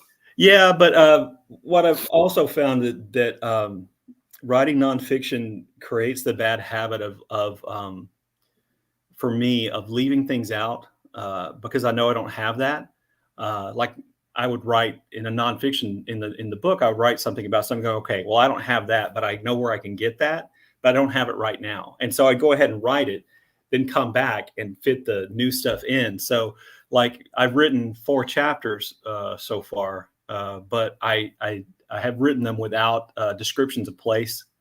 And with very little description of people, because what I want to do is get the plot worked out. And then go back and do the other. So if I ever finish the first draft, it will be almost strictly plot, a little character, but almost no physical descriptions. So you know how it's going to end. I'm sorry? You know how it's going to end? Yes. Okay, interesting. I do. Cool. Do you know? I know how it's going to end. I know how many murders I want there to be. Yeah. So yeah, I had thought about something, maybe changing the ending just a little bit. But I had the idea, like one of those ideas you have, you're like, hey, I like that idea. And then sometimes I think I have an idea for something I want to write. I think, and then I think about what's wrong with that idea. Like I go, okay, well that won't work. That would be too hard. Or what I usually think is I'm nowhere near good enough to write that. I think that a lot because, that's just, I think I have a pretty healthy understanding of what I can and can't do in terms of writing. And there's some things that like I love literary fiction. I couldn't do it. I'd laughing at myself in thinking about writing this book because I read for writing and for characters. And here I'm writing a plot driven book because that's, when I think about the nonfiction I write, narrative nonfiction is a plot driven. It's just the plot is made up by history, not by me. I'm not trying to diminish, detective fiction or crime fiction or anything like that. But I know I could not write a strictly literary work because I would not be able to find the balance between, the underlying message and the writing. That I would be too obvious. I would be too heavy handed. I don't have that. I don't have that talent. Well, I know when I was going to try to write a story for the Garbology. Yeah, I missed that. I had the idea, but I kept going to, well, if I put this in, I had to put this in. And then that expands that way. And I said, okay, this is going to be way more than 5,000 words. And yeah, well, that's if I write a short story, it's usually like 1,200 words, like 1,000. And because I usually, because of exactly what you're talking about, I just make it the smallest idea I think I can write a story about. And then I cut as much stuff from it as I can. And it gets, so my stories start off long and then they get a lot shorter. See, every time I thought about it, I said, we got to put another thing in, and then it's just like. See, what I do in that situation is if I think, I have to put something in, then I take the thing out that made me think I had to put something in. So it just keeps getting smaller. So, but that's me. And I like I said, I know what I can, and I'm pretty sure I know what I can and can't do. So, see, that's the thing is when you read people's writing advice, the thing is everyone's different. Mm-hmm. You can't take someone else's writing advice and say you have to do it this way because you're going to be someone else. You are, and what works for you. I think Alan, you and I have had this conversation. It might work for you for 3 months, and then like at the end of that 3 months, that doesn't work anymore, and you have to do something else.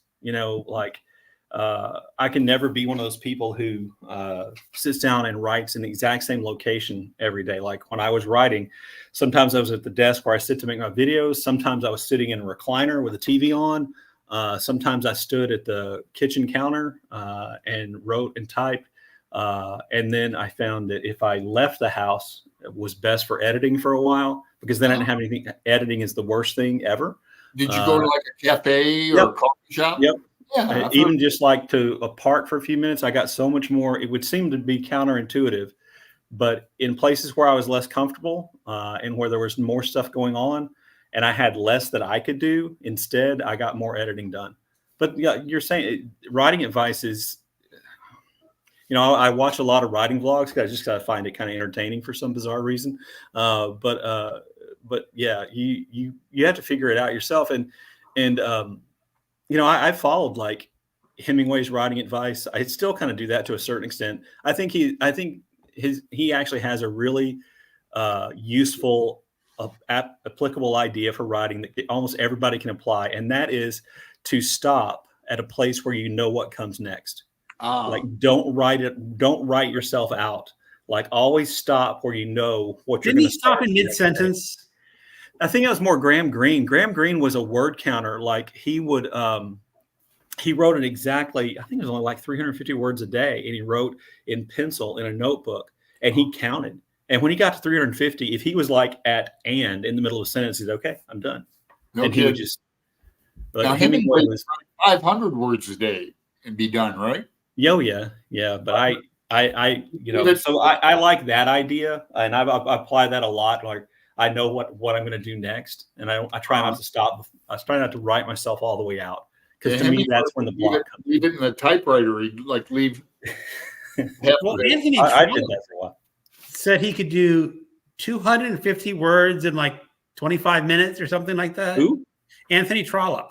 Oh, I'm sure he could. He wrote like 47 novels, and It is just like just a machine just hammering it out. And there was some story about Mark Twain had some writer, I can't remember who it was, stay with him. And he was, Mark Twain, great teller of stories. So who knows if it was true or not. I can't remember who it was. I want to say it was Ambrose Bierce or somebody like that was staying with him.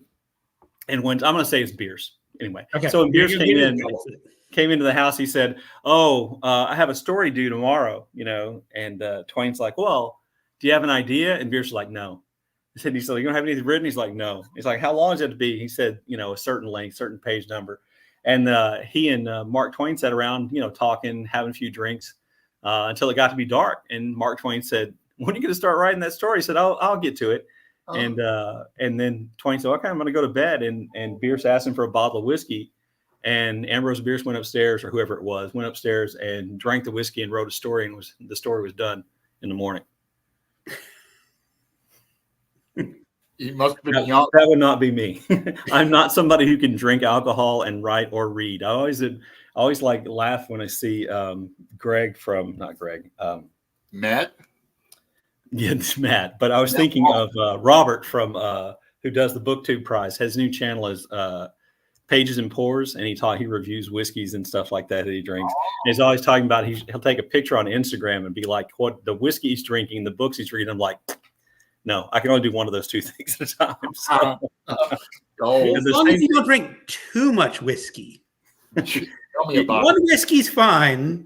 Two whiskeys iffy. Once you're on your third, it's just like I don't want to sound like a lush or anything like that. I don't drink all that often, but my wife and I laugh. The first beer is always good, but the first beer says have a second, and the second beer says a third would be really good. The third says, there are only 3 left. Yeah. So usually, I don't usually stop at 1 drink. So the same would be true with scotch, but not 6, because I'm a lightweight. I just fall down and go to sleep. So 2's about my limit these days. Scotch. What? So I heard you like your scotch. I do. I do like scotch a lot. Once in a while, right? Yeah. I usually a bottle for me though lasts for a while. Because, like I said, I just don't drink that often anymore. Why do they call it a drama? I don't know. I guess that's just a Scottish word for a certain measure, maybe. I guess. I don't know. No. It's like when I was working, I used to take like a shot of something every night before bed, like tequila or whiskey or something, just to get me to sleep. Yeah. I found that makes me restless. Like I will fall asleep, but I'll be up like 2 hours later. Which is a problem I have anyway. So it may not have anything to do with what I drink. Year or two, you're up all night. Going to the bathroom. Absolutely. Yeah, absolutely. So no, I don't drink beer hardly at all for that exact reason. Because I don't enjoy going to the bathroom that much, particularly like if I'm out. I mean, I get, I don't want to get to know the bathroom, the place I am that well. Right. So Garrett, I think it's good to give yourself milestones and a plot, then right around them so there's structure, but it's not too tight. Oh, yeah. Jim has pre-ordered your book in Canada, 5150. Wow, that was a lot. Oh, good. I need to read some of Garrett's books. I read Garrett's Voices from the City. Mm-hmm. It was my first book of the year. Awesome. Was it good? I guess it was good. It was pretty good. Yeah. Awesome. I mean, as I said, it's not Dylan Thomas or something, but it's good. Sure. I'm late. Hey, Angelia. Hey, Angelia. I'm sort of late talking about your comment, but that's all right. Oh, MJ went out her comfort zone and submitted a story for Garbology. Eek. Well, that's great, MJ. Yeah, maybe it'll get in. Hope so. I'd really like to read it. I think they had a lot of submissions. Yeah, as big as his channel is, I'm sure that he had quite a few. I know the Stygian people had a lot, and their outreach was much smaller than his is. So I don't know how many submissions the Stygian people had. So yeah, I'll do some self promotion. I've got a poem coming out in their new magazine. Oh, I ordered that. Mine's on the way. Ah, and then I submitted for Garbologists too, a real short. I wrote it in like an hour, but we'll see. I had an idea for a garbology story, and I wrote it. I started writing it on my phone when I was out somewhere, and then I went back and looked at it, and I thought that's going to take more work. And I thought, like I said, I thought I had had to submit the book on December the 1st, and I thought I'd be doing proofs like the rest of December, so I didn't want to get into anything at that time. So I didn't finish that story. Angelia says it's Girl Scout cookie season. What's your favorite Girl Scout cookie? Don't say Thin Mints. Don't Samoa. say Thin Mints. No. Samoa. There you go. You can say anything but a Thin Mint. I will not accept Thin Mint as an answer. That's not a cookie. That's a crunchy peppermint patty. Now, Jim's also submitted a story to Garbology. Jim? Great. Is it a I'm looking forward to that anthology. It should be a blast. Yep, it should be fun. I will definitely be getting a copy. Yep. I might actually order a physical copy of that one. Oh, yeah, I probably will too. The biscuit. Yeah, Thin Mints don't quite even qualify as a biscuit, MJ. I'm sorry. No, I don't accept it. I just don't. They're not good. Well, I would be remiss if I wouldn't bring up Faulkner in August unless Greg has a question. No, go ahead. Bring that up. Well, I thought it'd be fun to, I'll tell how it started and see if it lines up with Brian's our memory. That's two old men trying to line up their memories. But I think we're in trouble already, Alan. I think so. We buddy read The Unvanquished, right? We did, yes. And that's how. And then I was reading like Light in August and doing videos on that when I was clean shaven, no mustache, nothing. I had like a little lapel mic. Yeah, I was all professional. But Light in August was our first Faulkner in August read. Mm-hmm. Yeah. Did we wait a year after The Unvanquished? Because I put out a lot of videos about The Unvanquished for some reason. I feel like I had like 3 videos about that book. I could look it up real fast, but yeah, that's. I know Light in August is where we started because that's where that great name came from. And August is a great month to have book stuff, or at least was when we started. Because when we started Faulkner in August, didn't seem like there were nearly as many August reading things. Now it's Women in Translation Month. Isn't that August too? I think that's a reading event for August. I think. I like it because it's so hot.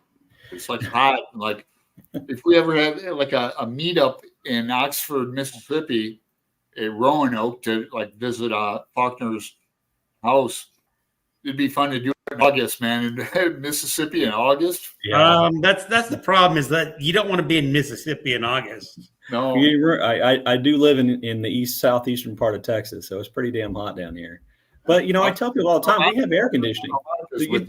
I always like get mad at people from Texas who complain about how hot it is to people from New York. Like, oh, you don't have any idea what hot heat is.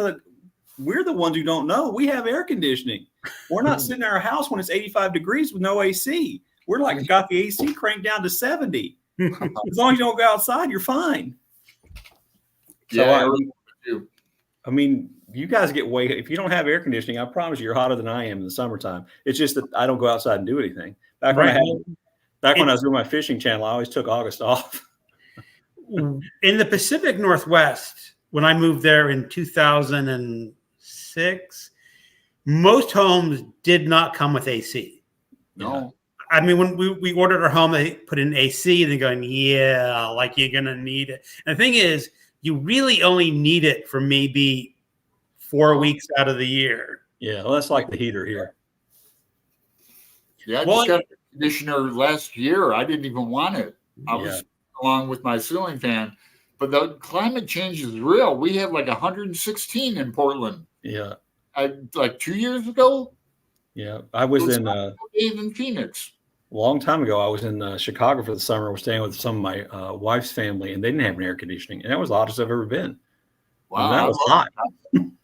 Because you couldn't get away from it. 85 you can't get away from. That's bad. I mean, 110, I'm not going to be outside more than 20 minutes. I know. So, I know when I was looking in Florida, my wife wanted to go down and look at houses. They don't have heating in Florida homes. And I guess you don't need it ever, but. Well, we get down, we've only had 2 days in the 30s this year. So other than that big, Texas freeze we had where it was like 9 degrees for 2 or 3 days in a row and it snowed. What was that, 3 years ago, 4 years ago? Right before COVID, after anyway. You have lots of pipes burst. I burst in my garage, and fortunately, that was the only one that burst. So, and we had to. My wife, my son, and I replaced the sheetrock in the ceiling. That was an event. Hey, Teddy. Hey, Teddy. Remember Alan? This is my favorite cat. Teddy. It's a big cat. He looks bigger on camera. Yeah, you told me that. Yeah. It still looks like a big. I'm not a cat person. No offense to Teddy. He's not that big. He's a normal sized cat. Yeah, he looks big. My mom has cats, and she says I developed a cat allergy as soon as I left home, and I think she's right because I don't have to have cats. Yeah, well, cats, on camera they appear 10 pounds bigger than they really are. Cats, so.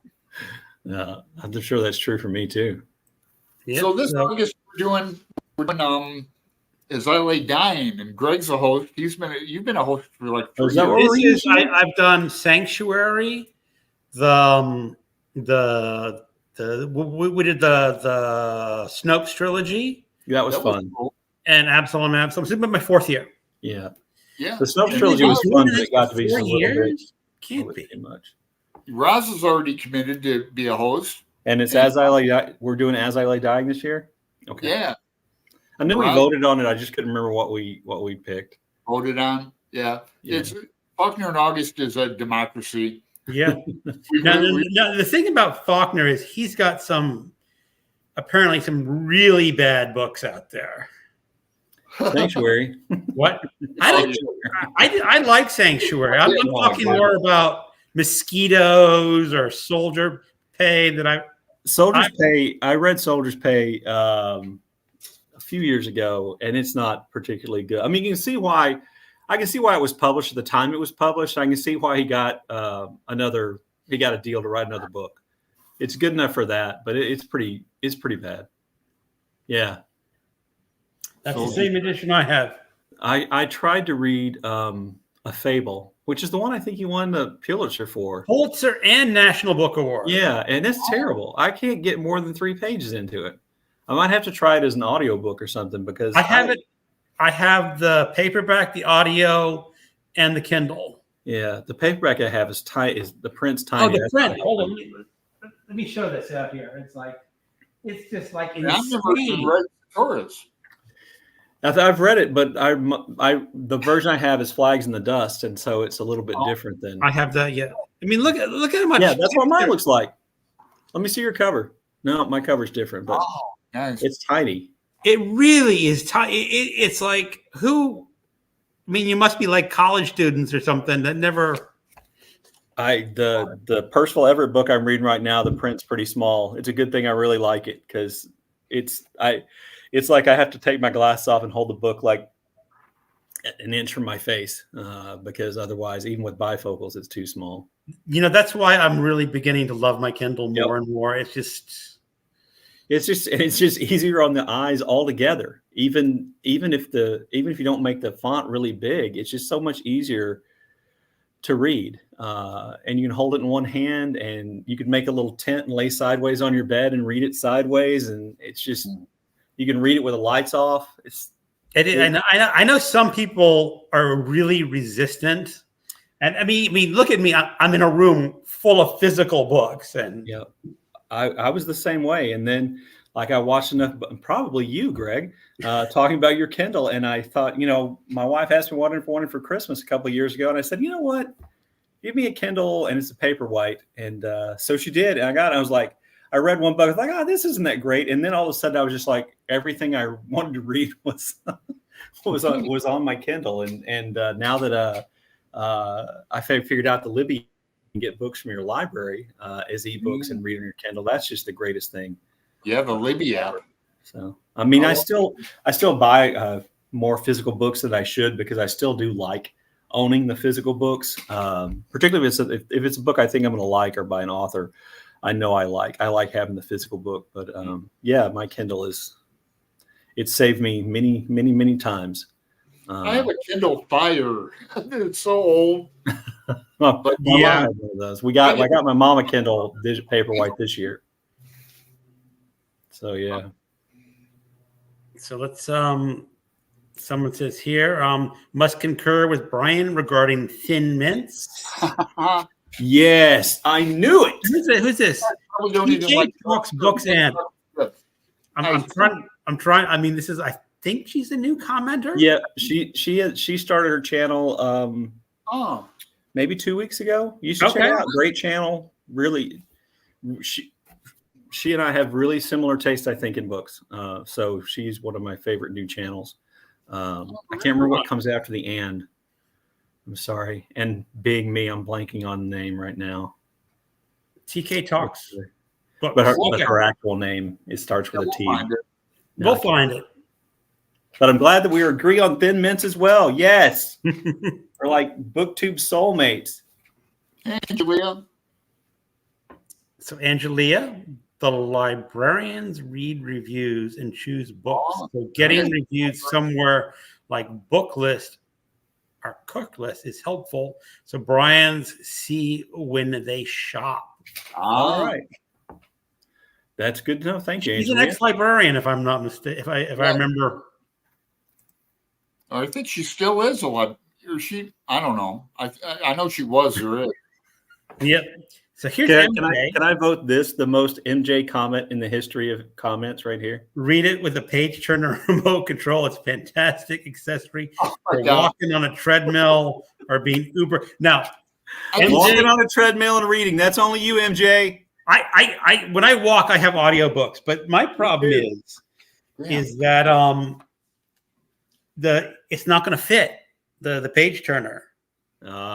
See, I don't think it would fit because I have this case, and you'd have to do it on that side. But MJ's probably like you can't see reading her Kindle while she's doing those pull-up things that people do, and flipping big semi tires in the back of the workout place. So MJ is always non-intentionally. It's nothing she's doing. Always making me feel like I should work out more.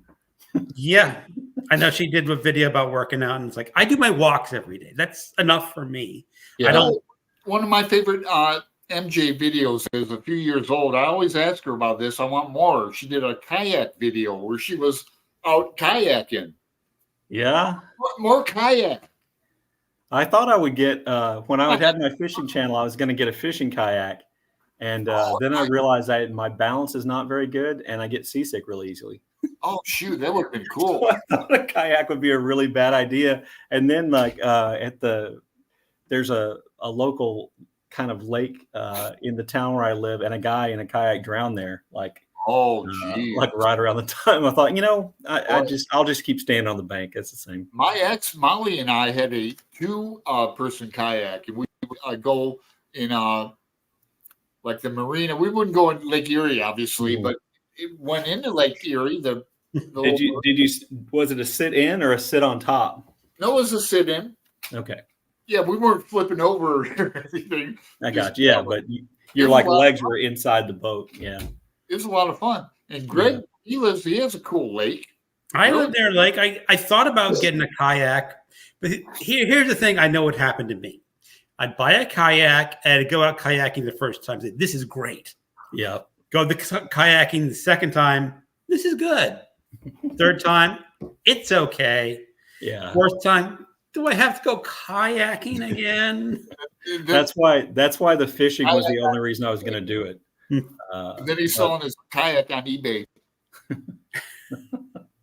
I knew if I was fishing in a kayak and you catch a fish, if you're standing on solid ground, the fish you're manhandling the fish. But if you're on the water in something that light, even a small fish is going to turn you around. And I knew that would mess with my incredibly sensitive inner ear, and I would be fishing and vomiting at the same time. So nobody needs that. that's a skill to be able to fish on a kayak. I never Yeah, thought- and I'm probably one I'm glad I never tried to develop. So yeah, I What used if you to- caught something bigger than a small fish? yeah, well, I don't really fish for those. you don't do your old bastard anymore, do you? No, I don't. It to be honest with you, it killed my enjoyment of fishing Oh, geez. in lots of ways. I don't even really fish that much anymore because I like fishing. I like eating fish even more.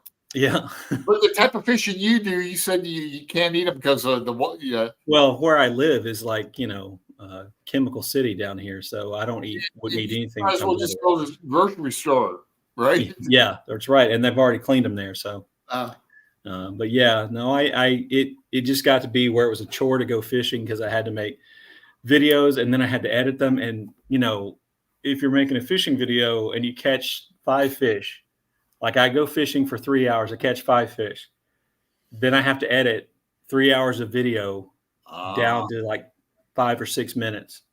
But I used to like review. You had that thing called the Frog, that a new lure. Yeah, I would like review different fishing lures. That was fun, but Uh-huh. still, I mean, if you go out and you fish for 3 hours, you don't catch anything. You can't make a video out of that. You can't make a video where I went fishing and didn't catch anything. Here's like 5 minutes of me not catching fish. So You can speed it up to triple time or something, still, that's editing. Anyway, so yeah, and then I just haven't. I keep thinking now. The last couple of days, I've been thinking you should go out, get ready to go out in February and March here when the bass spawn starts, and see if I can't catch some big fish. But I just haven't done it yet. Do you watch like those tournaments, those bass tournaments they have? I used to, yes, believe it or not, I did. I don't like the ones. I like they had like a new. Oh, this is like the least interesting thing in the history of BookTube I'm about to talk about right now. So just Those guys are millionaires. it's Alan's fault. So They they had a got second. guys They had a looking. second pro bass fishing tour created, and that one they weighed the fish in the boat as soon as you caught them. So you catch the fish, there would be an official in your boat, you weigh the fish, he'd mark down how much it weighed, and you put the fish back in the water. Okay. I like that because that, catch and release is something that, to get into fishing ethics that I believe in. Yeah. But now even that one's gone to like having the fish in the live well, you bring him to the show, you take him out, you hold up the poor fish, and the crowd of 400, relatively redneck people cheer for your fish, and they weigh them, and you go let them go, and some of them are undoubtedly going to die. Now, as Alan's pointed out to me, this is true. Fishing, you're going to kill fish every once in a while. You can't help it if you're going to fish, but that just bothers me. I know it sounds ridiculous, but I just don't like that whole hold up Well, the the thing fish. is, if you're going to eat the fish, Yeah, it's different. absolutely. I have caught fish, cleaned them, eaten them, done. I mean, I don't have a problem. I don't have a problem with hunting or anything, but just to hold it up and show it off, and it just seems so weird. It seems Anyway. like a safari type thing. Yeah, But- yeah. Yeah, I like fishing and hunting. I haven't been in decades, but I don't hunt at go all. hunting. Don't hunt at all. Pennsylvania too. Oh, I'm I'm going to thinking get the only some comments person that- because we got a good comment coming All right. in. I have a sit-in kayak. Great Oh, place to kayak around Seattle. I had a former Um, student who lived in Seattle, and he did paddleboarding, and he posted a video one time of him paddleboarding and then like orcas swimming around him. Oh my while he was God. paddling. How excellent is that? That's He worked for the tourism board there for a little while. I don't know what he does now. I didn't know Ariana lived in Seattle. So, MJ, and yes, I take a book with me Yeah, for right. floating in the kayak. Me and any kind of book and water does not mix. I've never been able to read in the bathtub either. So no. It's just people talk about that and they go like, why would you read in a bathtub? I'm just going to ruin my book. Now the thing is, I don't take baths; I take showers, and that's Right. really. But I think like it just Yeah. does not seem normal to me. But I guess I've tried it. The water gets cold after about 10 or 15 minutes. And as slow as I read, that's only 5 pages. I should have just take a shower and get back out and read the book. yeah. So Pat, I watch BookTube on the treadmill. All right. Yeah, I can see that. I listen and watch BookTube sometimes when I walk, and definitely when I'm doing chores around the house. I sometimes do the dishes with BookTube on. Of course, I'm mostly just listening, but sometimes I'm holding up a book and then you have to turn around and Yeah. try to rewind a bit. Yeah. And you have to, I have to, whenever I'm listening to a BookTube on my phone, I have to try to remember my comments till the end. So a lot of times I find that I've watched like more videos and like I haven't left comments. I'll hit the like button as soon as I go on. By the way, you should hit the like button if you haven't already. And anytime you watch somebody's video, you should just hit the like button. It's not costing you anything. If you don't like it when you get to the end, unhit the like button. Right. It drives me crazy. Like I'll see people's videos and they'll have like 700 views and they'll have like 32 likes. I'm like, what the hell? 700 people started watching this video. You couldn't just hit that little thumbs up thing? No. Here's the thing. Sometimes videos start automatically and you're really not ready to watch the video and you stop it. Yeah. Okay. And that's, that's I'd still would just hit the like button. If it's one of your friends on YouTube, just do that. But I can understand, and you're scrolling through videos to watch, and I don't want to really watch this one. And yeah, well, if it starts playing and I can hit the like button, I do. Yep. So Patton makes the time fly. Really does. Here's a question for you, and I think I know the answer to this one. Did Fitzgerald have bad spelling in those letters? I once dated a writer with awful spelling who claimed Fitzgerald was a bad speller, so it didn't matter. That is a good question. I have heard Fitzgerald was a horrible speller. He couldn't spell Hemingway the same way twice. Oh, no, that's true. Yes. He spelled Hemingway every way you can spell it, including leaving the G out. In the first letters he wrote to Max Perkins trying to get Hemingway over at Scribner's, he spelled it Hemingway without the G, and then sometimes with not enough M's or so yeah. I would go with my gut tells me yes. I don't have direct recall of anything other than that. His handwriting was really practiced, is what I would say. He had a definite handwriting style. So if you read some of his letters, you would probably recognize his handwriting afterwards. Whereas the guy I wrote about, his handwriting was awful. So I don't know if he could spell or not sometimes. And he was one of those guys who never put a period. Everything was an X, like his periods were X's. Also, speaking of that, Hemingway was supposed to be a bad speller. I'm sure he was. And Faulkner was supposed to be a bad speller. Spelling is an art, a skill that editors should have and writers don't need to have. And Jane Austen was supposed to be a bad speller too. I can't spell. I'm a terrible. I'm a horrible speller. I mean, the funny thing is that some authors some writers are really good at spelling. They can spot a spelling mistake. Oh, he spelled that wrong. Yeah. He spelled that wrong. But if you read their writing, they're not very good writers. Yeah. Well, I was talking about Katie Lumsden's book, Secrets of Heartwood Hall. She was an editor. She is an editor, and I think she writes really well. But I often wonder, how many of her comments, like when she's reading her comments, and like particularly, how many grammatical mistakes that drives her crazy when she's looking at her comments. Since she's an editor. Now, I'll tell another story. Is that I don't know how true this is, but apparently Mary McCarthy was supposed to submit almost absolutely perfect manuscripts. And you said, nope, don't need to change anything. All grammar right, spelling right. Perfect. But you know something? Who reads Mary McCarthy now? Yeah, I don't know. Is she the Children's Hour? Is that she did the group. The group, that's it. Okay. I knew it was like along those girls' boarding school kind of a thing, I think. Something like that. But, I've never read. She had a big feud with somebody. Who was it she had a feud with? Lillian Hellman. There you go. Yep. Yeah. The playwright. Mary McCarthy came up with one of my favorite quotes. She said every word Lillian Hellman wrote was a lie, including and the. I think she said that on the Dick Cavett show, didn't she? I don't know. It's just one of those famous quotes, and it's just absolutely perfect. You know? Yeah. Yeah. It's like there is no there, Gertrude Stein. Yep.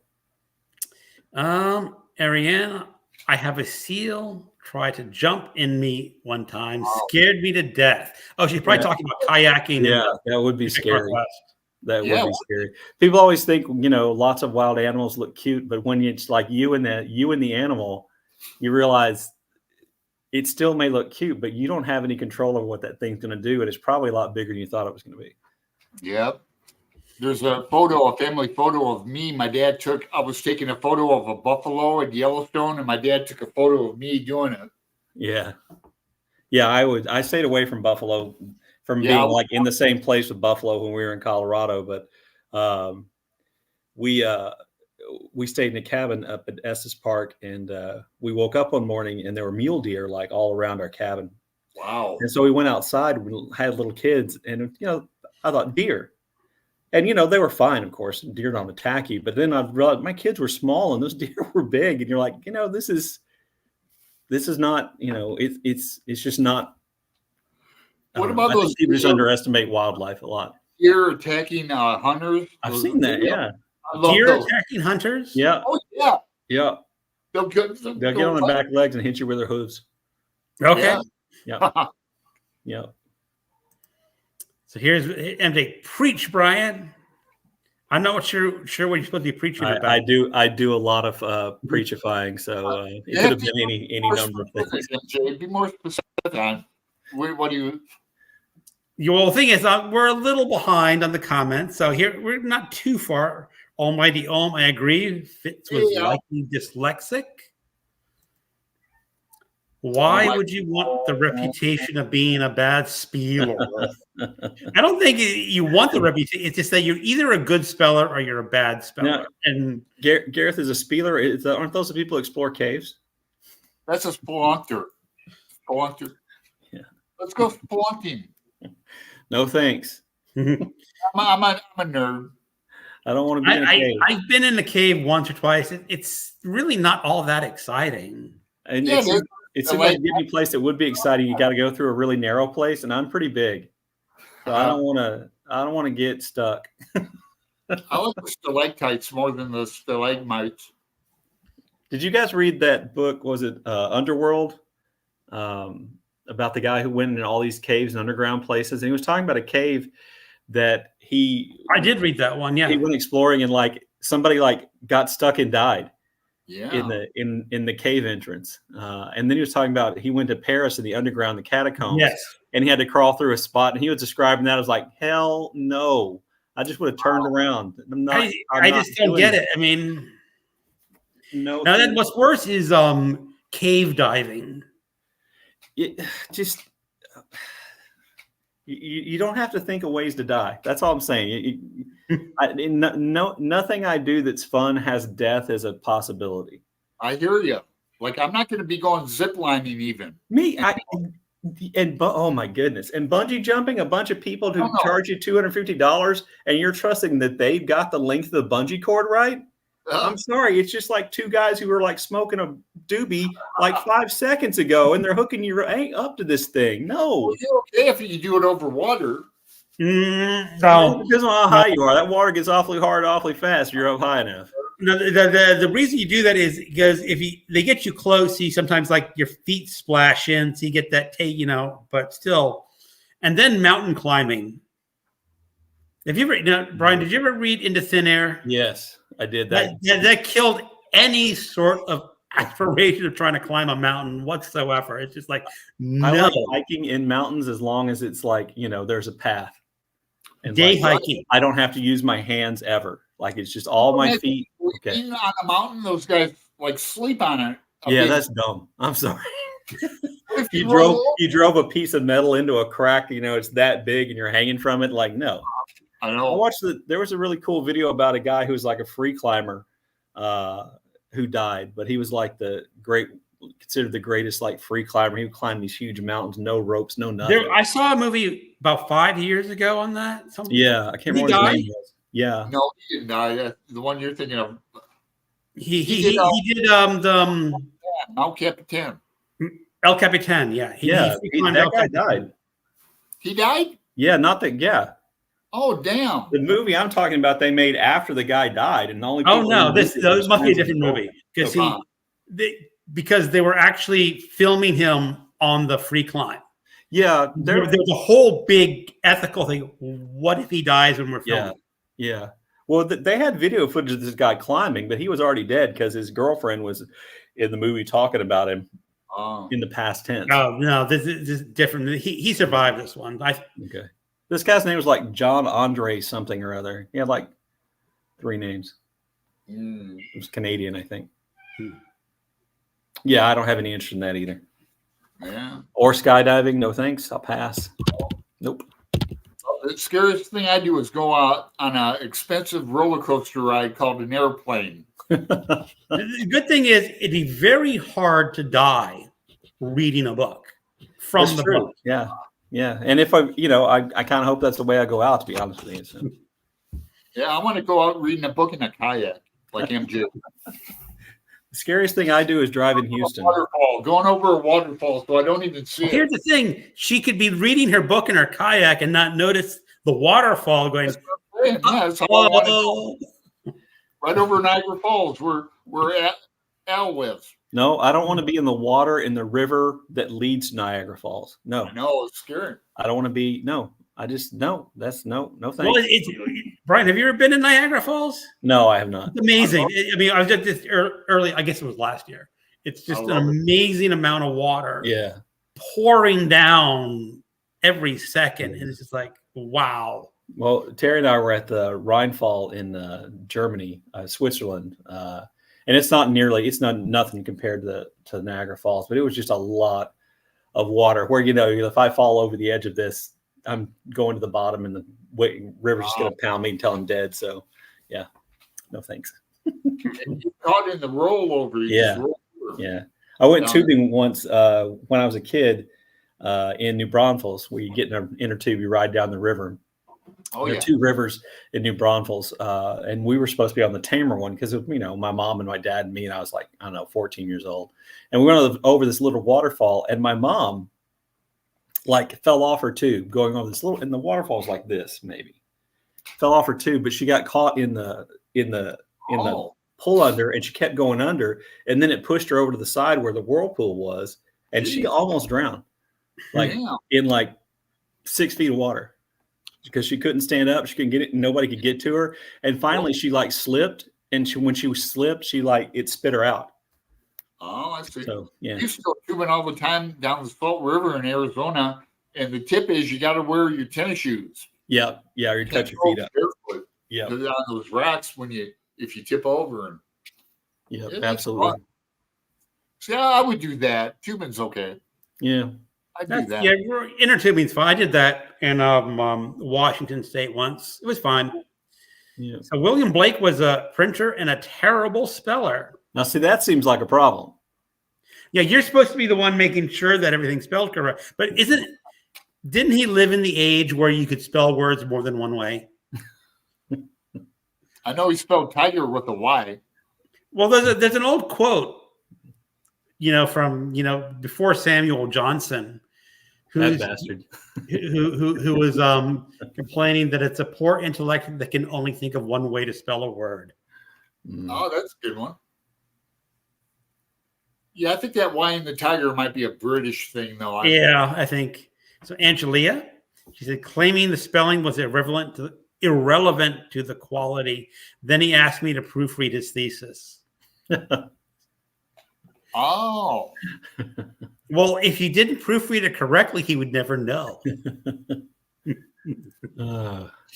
Thumbs up. I also put a thumbs up in the preach comment. He.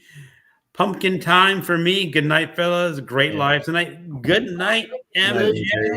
She's got to get up, so she get up at 5 and go do her workout before she Go goes to her workout. 8 hours. Yeah. If it involves death. And I text because I'm up at the same time as she is. I'm Well, awake, but I'm not working out. You're not. You rarely sleep. See me when I go to bed, I'm just out for 8 hours. It's just like most nights. But, That's a I'm good about- time, Al. I'm about 5 hours. Don't worry. see, I can go to sleep almost anytime, anywhere. Just Nope. You can? It's I didn't know it's always almost always a small struggle for me to get to sleep. And Oh, then once geez. I'm asleep, I sleep really hard, but I only sleep about 4 or 5 hours. And then I fall asleep on my chair because I'm exhausted, but yeah. Do you have dreams? Not very often. No. Boy, No, I dream like a banshee in heat. I think it's because I'm not getting enough sleep, so I don't go through enough REM cycles. So I don't have enough dreams, so I don't have enough dreams that I remember. Mm. you see, Yeah. for me, it's like if I'm reading a book in the afternoon and I've been reading for an hour, I can just lay it down and sleep for a half hour and no problem. No, I fall asleep reading and with reading my Kindle, and it falls on my face and wakes me up. That hurts, by the way. Hits you right on the bridge of the nose. That's not good. That's a Yeah. drawback to the Kindle. Glasses too. Oh, I take my glasses off to read almost all the time. Oh man, I wish I could. Yeah, well, I have to just hold things really close to my face. Oh, Either have to have it like out here, or it has to be like right there. So Oh. if I'm wearing my glasses, I hold my book out here, but my arms get tired. And at night, you can't hold your book up over your head for very long. So no. I just take them off and. Now, hold it see, up. when I do my Kindle, a lot of times I just use this back stand, just there you go. Yeah, And just set it down and put it in the armchair and just my Kindle's about that big though. yeah, yours you get a lot smaller, but they Yeah. have stands for those too. Yeah, and it had, like I said, like it has like the case, and if you open it up, you can make it like a tent, Yeah. and then you can lay down sideways. It works out fine. I do that too. Oh, wait a second. Al Memento Mori meets Dance Macabre, Our Love of Danger. Yeah. I Remember, haven't Dad? loved that. Time one. travel I don't have the desire to die for a hobby either. Yeah, that's why my dad was a woodworker, made furniture and stuff like that, and I hated. Oh my goodness, it's scary. He cut his thumb off twice. Oh, Well, And, that's what I hear about people who are carpentry, woodworking. Says sooner or later you're going to cut off something. He cut off the end of his left thumb, and then had to go have it sewed back on. So he had like a piece of a thumb, and then he cut it off again, like the year before he died. Same thumb, but he was like the kind of guy who took all the safety guards off of everything. oh, geez. So and anyway, so I never wanted to do that because those spinning blade, that is just No, I did that in summer camp once, and I just like freeze. Oh, yeah. I used to work with a guy who did carpentry, and he says I do all the precautions except once. I'd put everything away for the day. He says, oh, there's just one more cut to do. Uh-huh. Easy peasy. Oh, wait a second. That was my finger. Yeah. Oh. When my parents built their house they live in, a friend of theirs who taught with my mom, he was a biology teacher. He made cabinets. That was his side hustle. He was a cabinet maker, and so he made the cabinets to go in their house. And he was working on the cabinets like at night from a parent's house, and he cut off his pinky, his ring finger, and part of his middle finger making the cabinets, and it like literally just chewed them off. And they couldn't put him back on. And then he was my biology teacher when I was in the 10th grade. And so he just had stumps, and he used an overhead projector, and he would put his stumpy hand on the overhead projector. So you'd see this projection of like his non-fingers all the time. It was always funny to think he did that working on my house. Here's my little broken finger. Yeah. I used to be a really good guitar player. Yeah, that would hinder things a bit. We have to live to read more books. Sure. Yep. Absolutely. Agree. Yep. Those are good. Tag-along. Yep. Those are good. Anything but a Thin Mint. All right. Angelia? I like frozen Thin Mints. Sorry, not so. Sure. I mean, I like a Thin Mint myself. I like mint chocolate chip, ice cream, No. peppermint patty. No. It's refreshing. It's very refreshing. I should go. Here's Gareth. Say goodnight to Gareth. Yeah, we've been going for like. Yeah, it's about 2 hours and 20 minutes. I'm thinking maybe it's about. I'm getting hungry, guys. But I'm out at the West Coast. That's right. You missed dinner. Yeah. Yeah, So, Angela, it adds all 10 of my pounds right here. All 10 Uh-huh. of my extra pounds are right there. I know. I sometimes feel myself like, can't you get rid of that thing? You got to put the camera up here. I think Angelia's making a reference to my comment about Teddy. Oh, Yeah, well, Not us, of course. lost Big two fat thumbs. Irish chin too. Big fat I'm not Irish. sure what he was, but woodworker's not one. he was definitely a woodworker, and it was the same thumb, and not the whole thing, but the tip. And not all at There's once. two of them. Not all at man, once. You're effed then. Better have a nice wife. Mhm. All right. Well, gentlemen, we've been at this 2 hours and 20 minutes. Yep. I think that's pretty good. Pleasure, Brian. Well, thank you guys for having me. I'm sorry that I was late. That's all right. Hope you got your money. Oh, wait a sec. We have one more person to show. He just came up. And we're going to pencil you in for Monday, July 15th, too. All right. Oh, that's a new one. Tibby. This is our new kitten. She's the demon kitten. Yeah. Kittens I are had a roommate in college who had a cat, a housemate, and that probably ended me on cats because he liked to attack you after you came out of the shower. Ooh. I have dreams of cats like digging into my legs and that. Oh, this one, like one of my roommates would come sit on the coffee table without his shirt on right after he took a shower, and the cat would like jump on his back and like climb his back. Oh, And it was his cat, so that's what he gets. But wow. Fight the well, this little kitten's a little feisty. She's just 6 months old, so it's like Uh-huh. Yeah, I'm full glad of that they all energy. get along. Okay. all right, All right. Well, thank you again, Brian. Great Thank you. having you on. they always an honor, gentlemen. All right. So we're going to call it a night. Thank Thanks, you to everyone. everyone in the chat room for commenting. And I hope to see a lot of you here again in See another you on one. the tube. Bye, Alan Pygreg. Bye.